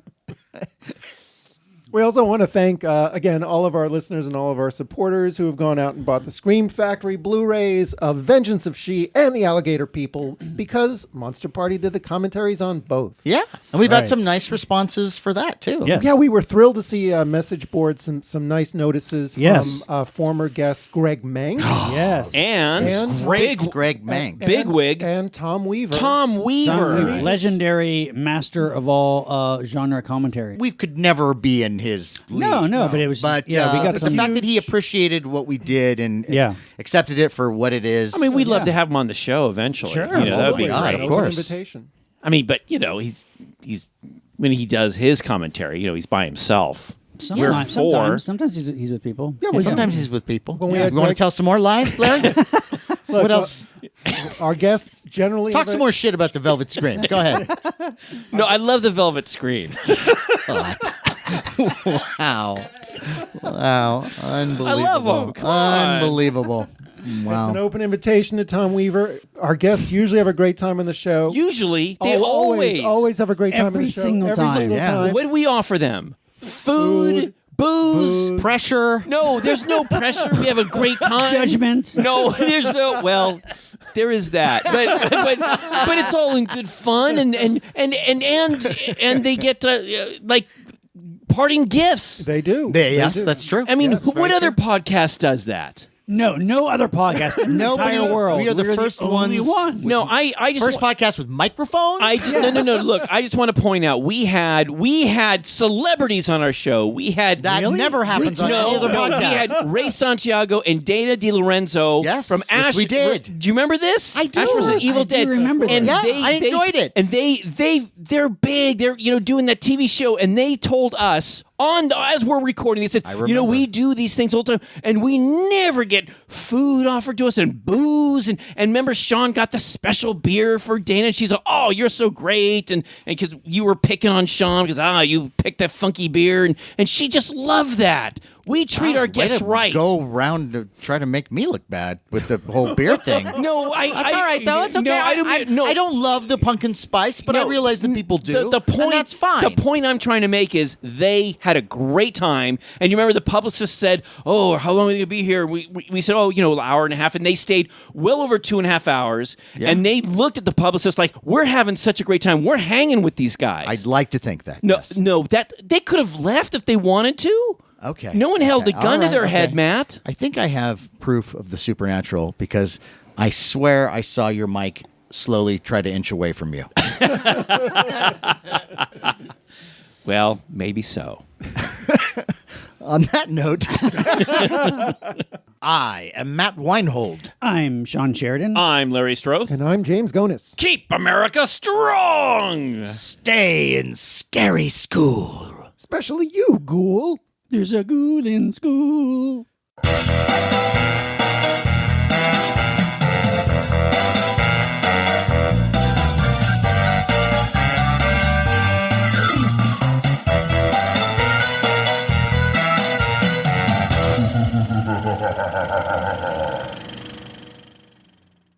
Boy, those little twins that you guys decided to interview. But you do remember them. Yeah, because you interviewed them for a fucking hour. They wouldn't leave. What are you going to tell them? Yes, you know what you do? Go, well, kids, thanks very much. You were great. Okay, you can go now. That's what you There was some, do. you know what? No. After the fact, there was some. Nothing. No, it was Nothing. it was James and I. Yeah. Come on, we were good. We were good during that segment. Oh, really? We rolled with it. Yeah, for an hour. Hey, hey, this barrel joke. Yeah, let's keep talking about those barrels. Oh, yeah. But then it became. Keep going with those But then it. jokes about barrels. Do an episode on barrels. But then it was a funny thing about them. I know you can't. I know you can't separate. No, there was nothing funny. Do you know what? Do Wow. you know what I do when I come to that? I think James and I were very funny during that segment. Have you listened? Have you? Yeah, no, I did listen to it, Larry. I'm sorry, Aaron. You're gonna have to. This is to give you an idea of what this is gonna be like. He knows. But just when you guys, their kids are going on, you're like giving them fuel. Oh yeah, okay, really? Oh, how does that work? Oh, We encourage them. Yes, It's you called did. yes you ending. did. We're trying to see if we can get something there. And what We did you didn't get? have a line of people. Nothing. No, that's not true. Yeah. Have you? That's not true. Do you Just know because what part- you don't like it. When that part comes up, do you know what I do? I speed it up. I speed it up to make it like go double just as fast, so you hear them go. You know. But in all fairness, do you enjoy like the Steve Harvey talks to kids show? Where Bill Cosby, kids say the darndest things. Do you mean like when- that kind of When thing? there's funny stuff. Yes. Okay. Yeah. Oh, Yeah. wow. So he chooses Steve Harvey over us. Wow. And let me just point out. Yes. Okay, because I Is your mic on?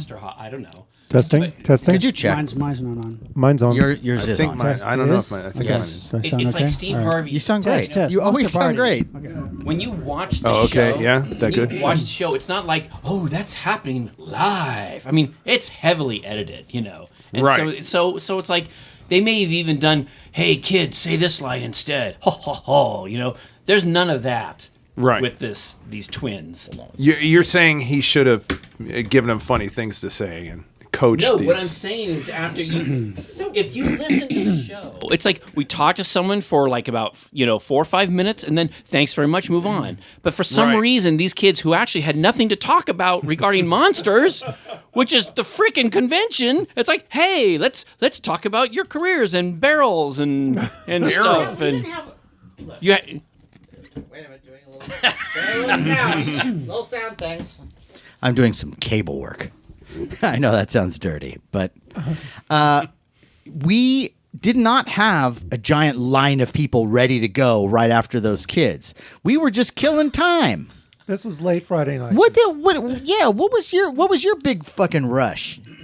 We let some kids talk for a while. a while. Okay, and then they were gone. Because what you're doing is you're being disrespectful to our listeners. Oh. Yes, you are. Oh. No, you No. too. Oh. No, wow. Wow. yeah. You know what? You are disrespectful when you just simply hog the mic, and it might as well be a speech about barrels. I hog the mic. You know, I'm happy to look. I say, hey guys, who wants to come out here in front? And you're all like, no, I want to stay behind the table. Well, I'm running the board. Okay. So you have an excuse. You have what about you two guys? I was in front of the table quite often. Yeah, and also look at these two. They're pure eye candy. Yeah, we have to stay in. Someone's got to show a little leg to get to the table. Now, Aaron, when you were walking by the table, when you saw Sean, wasn't there a moment where you just went, "Who is that?" Gravitated. Auga was the sound that I heard in my head as my jaw dropped and my tongue rolled out across the floor. Look, Aaron. Yes. My only point is, when you came to talk to us, we talked about the world of monsters, science fiction, Totally. Yes. That's what we did, right? Yeah, okay. yeah. Mhm. Okay.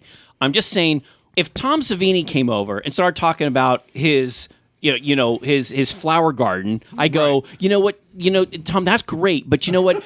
Let's talk about making Maniac. I don't want to talk about your flower garden. Right. So when these two little kids, in all fairness, it would be kind of fucking awesome if Tom Savini came over and was talking about his flower garden. Thank you. And it would be like, I've never heard this. That's like the Tom part Savini's you out never of his get, mind. Larry. That's the part you never get because you never know when gold is going to show up. But you see, and sometimes it doesn't show up, Larry. I know that. But especially if you have nothing else happening, why not talk to a couple kid actors and see where it goes?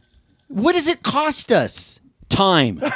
Your time? You weren't even there. You went away. It wasn't your time. Because I James realized and I were having a good time. I realized, really, you had a good time? Yeah, I was just kind of rolling with it. See where it goes. I see. Okay. Okay, we have a guest. Can we get on with this? Yeah. Thank you. I'm sorry. No. You guys need to work this out. Jesus Christ. I needed to say something because I wanted to bring something up with Aaron. Okay, bring it. May I? Go ahead. May I have the floor for a moment, please? And then I can talk about barrels. Okay, go ahead. Aaron, you've heard the show. Yes. So what we do is we start, Matt does this creepy little voice to introduce the show. We introduce ourselves. We say what the topic is. Then we say who our wonderful guest is, and that's when we go to town. Great. All right? Love it. All right. And we'll be taking photos throughout the show. Okay, fantastic. You know what the topic is, right? Spooky schools. Is what I Shit, heard. that's not what I Scary have. school. Scary schools. one of Okay. the alliteration, Don't say scary spooky. school. Okay, scary schools. Okay. You'll get it because that's when we say the topic. See, I was going to say, who sent you the email? That's what I want to know. You guys have enough tension between the two of you. Obviously, I don't want to get them in more trouble. Because I'm the Scintillating problem. schools. I'm the problem. You're not the problem. You have a lot on your mind.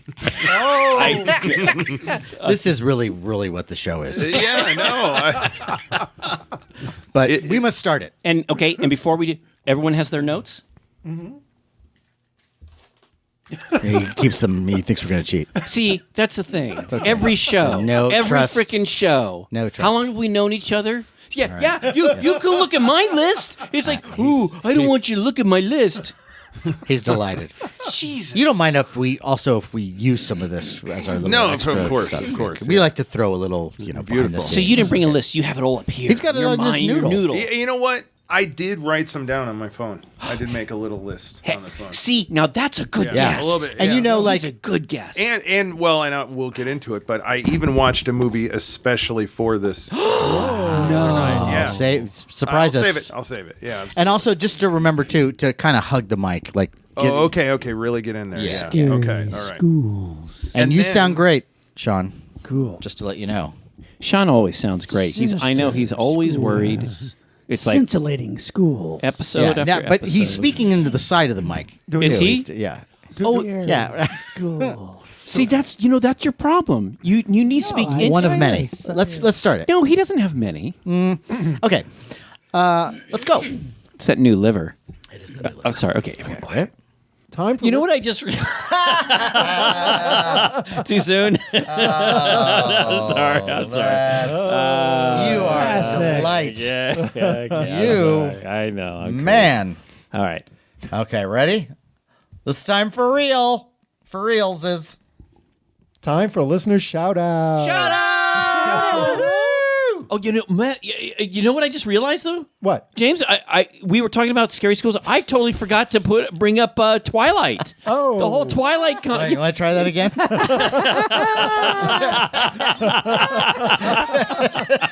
You just realized that? I will. You are not. It's gonna Twilight. That's all right. It's okay. It all gets used. But don't use that big gap. What big guy? No, that's hilarious. Come on. Really? No, you can't Why? use that. That's embarrassing which to gap? me. Okay. Well, if Do you, it's want, a bit. do you want to embarrass me? No, I don't want to embarrass you. But it was funny though. Mind the gap. What if we used it as a blooper? Is that No. okay? No. No. Okay. All right. You have plenty without that. Not this one, but okay. Hey, look, you have spoken. I've spoken. And he listens, so. Oh, No. He does.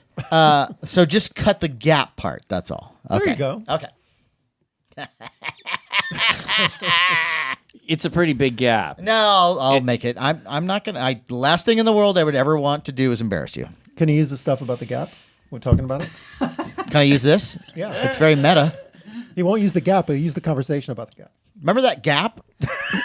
You mean Gappa? Hey, Larry, The monster remember Gappa? Gappa? Yeah, the monster I'm Gappa. Remember that giant Gappa-sized gap? Are you wearing Gap put? jeans? Let's just say that, there's so many things that we talk about and you write stuff down and then some things you go, oh, I know. And then you're going through something and then you just have this brain fart where you're course, like, yeah. it happens to Everyone. I would think it would course. happen to everyone. Absolutely. No, we Including Sean, because I could, No. I Well, that's could why- recite something. don't. We don't. Wow. Remember? In your head. Remember my birthday? Dun dun dun.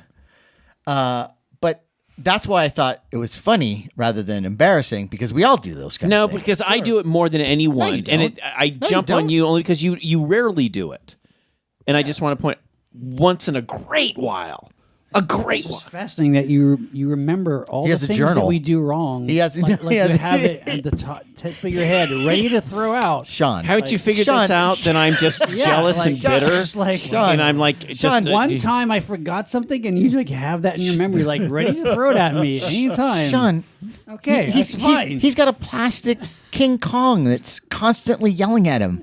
That's true. Okay, I think you're looking at this completely the wrong way. okay. What you need to do is you need to pity me. And I'm you not need, going to pity you. No, well, you should. You should say, "Oh, I'll pity you." Larry." You should say, "Oh, Larry, you that again." Wow. You're You know? giving him instructions on how to pity you. But it's funny. It's funny That I because pity you for. it's funny because he doesn't want to do that because he's a sweet guy. He's a wonderful guy. He really Are you is. suddenly? Are you sweet on him? You're suddenly I've always buttering been, him up. No, But you're a sweet guy too. You just maybe don't know it. no. Maybe you it's don't like know. it's like I have waves. Yeah. Okay. Yeah. To I have quote Dana waves. Gould, you need to take a long, deep swim in Lake U. Oh yeah. Yeah, Dana Gould. Okay. Yeah, he's my friend. Yes, I know he's your friend. Big gap. Oh, that was a gappa. Hey, do you have something you need to start on? All right, we'll start it. All right, let's go. Okay. Time for listener shout out. Shout out. Oh, I'm supposed to start. Okay. And then you're going to. Maybe this is a bad idea. Okay. No, this will be quick. Okay, we get you. Let's do it over again, okay? Okay. I'm writing down your name. Of course you are. Stay in scary Stay in school. scary school. School. Hey kids, stay in scary school. And hey, That's kids. pretty good. I like that. Stay in scary For some school. of the ghoul in school. I enjoyed your little Jawa voice at the end. I feel like I almost want a little button like that I can after do- I can scary do the school. ghost- You mean you want him to say Utini? No, I can do this. That would be pretty funny, I though. just do this. I And I go, again. that would make sense to people. That's what makes it funny. Yeah, but like the ghoul in school could do that because I know that song. Is there a phrase? Is there like a, I don't want to take, no. What about the? Stay in fear scary no school. evil thing. Especially you, ghoul. yeah. Yes. And then you can do I'm talking to you, ghoul. and you can go, "Ugh." You make your monster noise. Like a werewolf. No, you know what? Don't say Utini. Say the other thing that you said, which was incorrect. You said something. You said Ubini or something like that. That will make it better for him to say the wrong thing. Why don't you just keep it school oriented? How about just when we get to the end, just fall off your chair and make a lot of noise?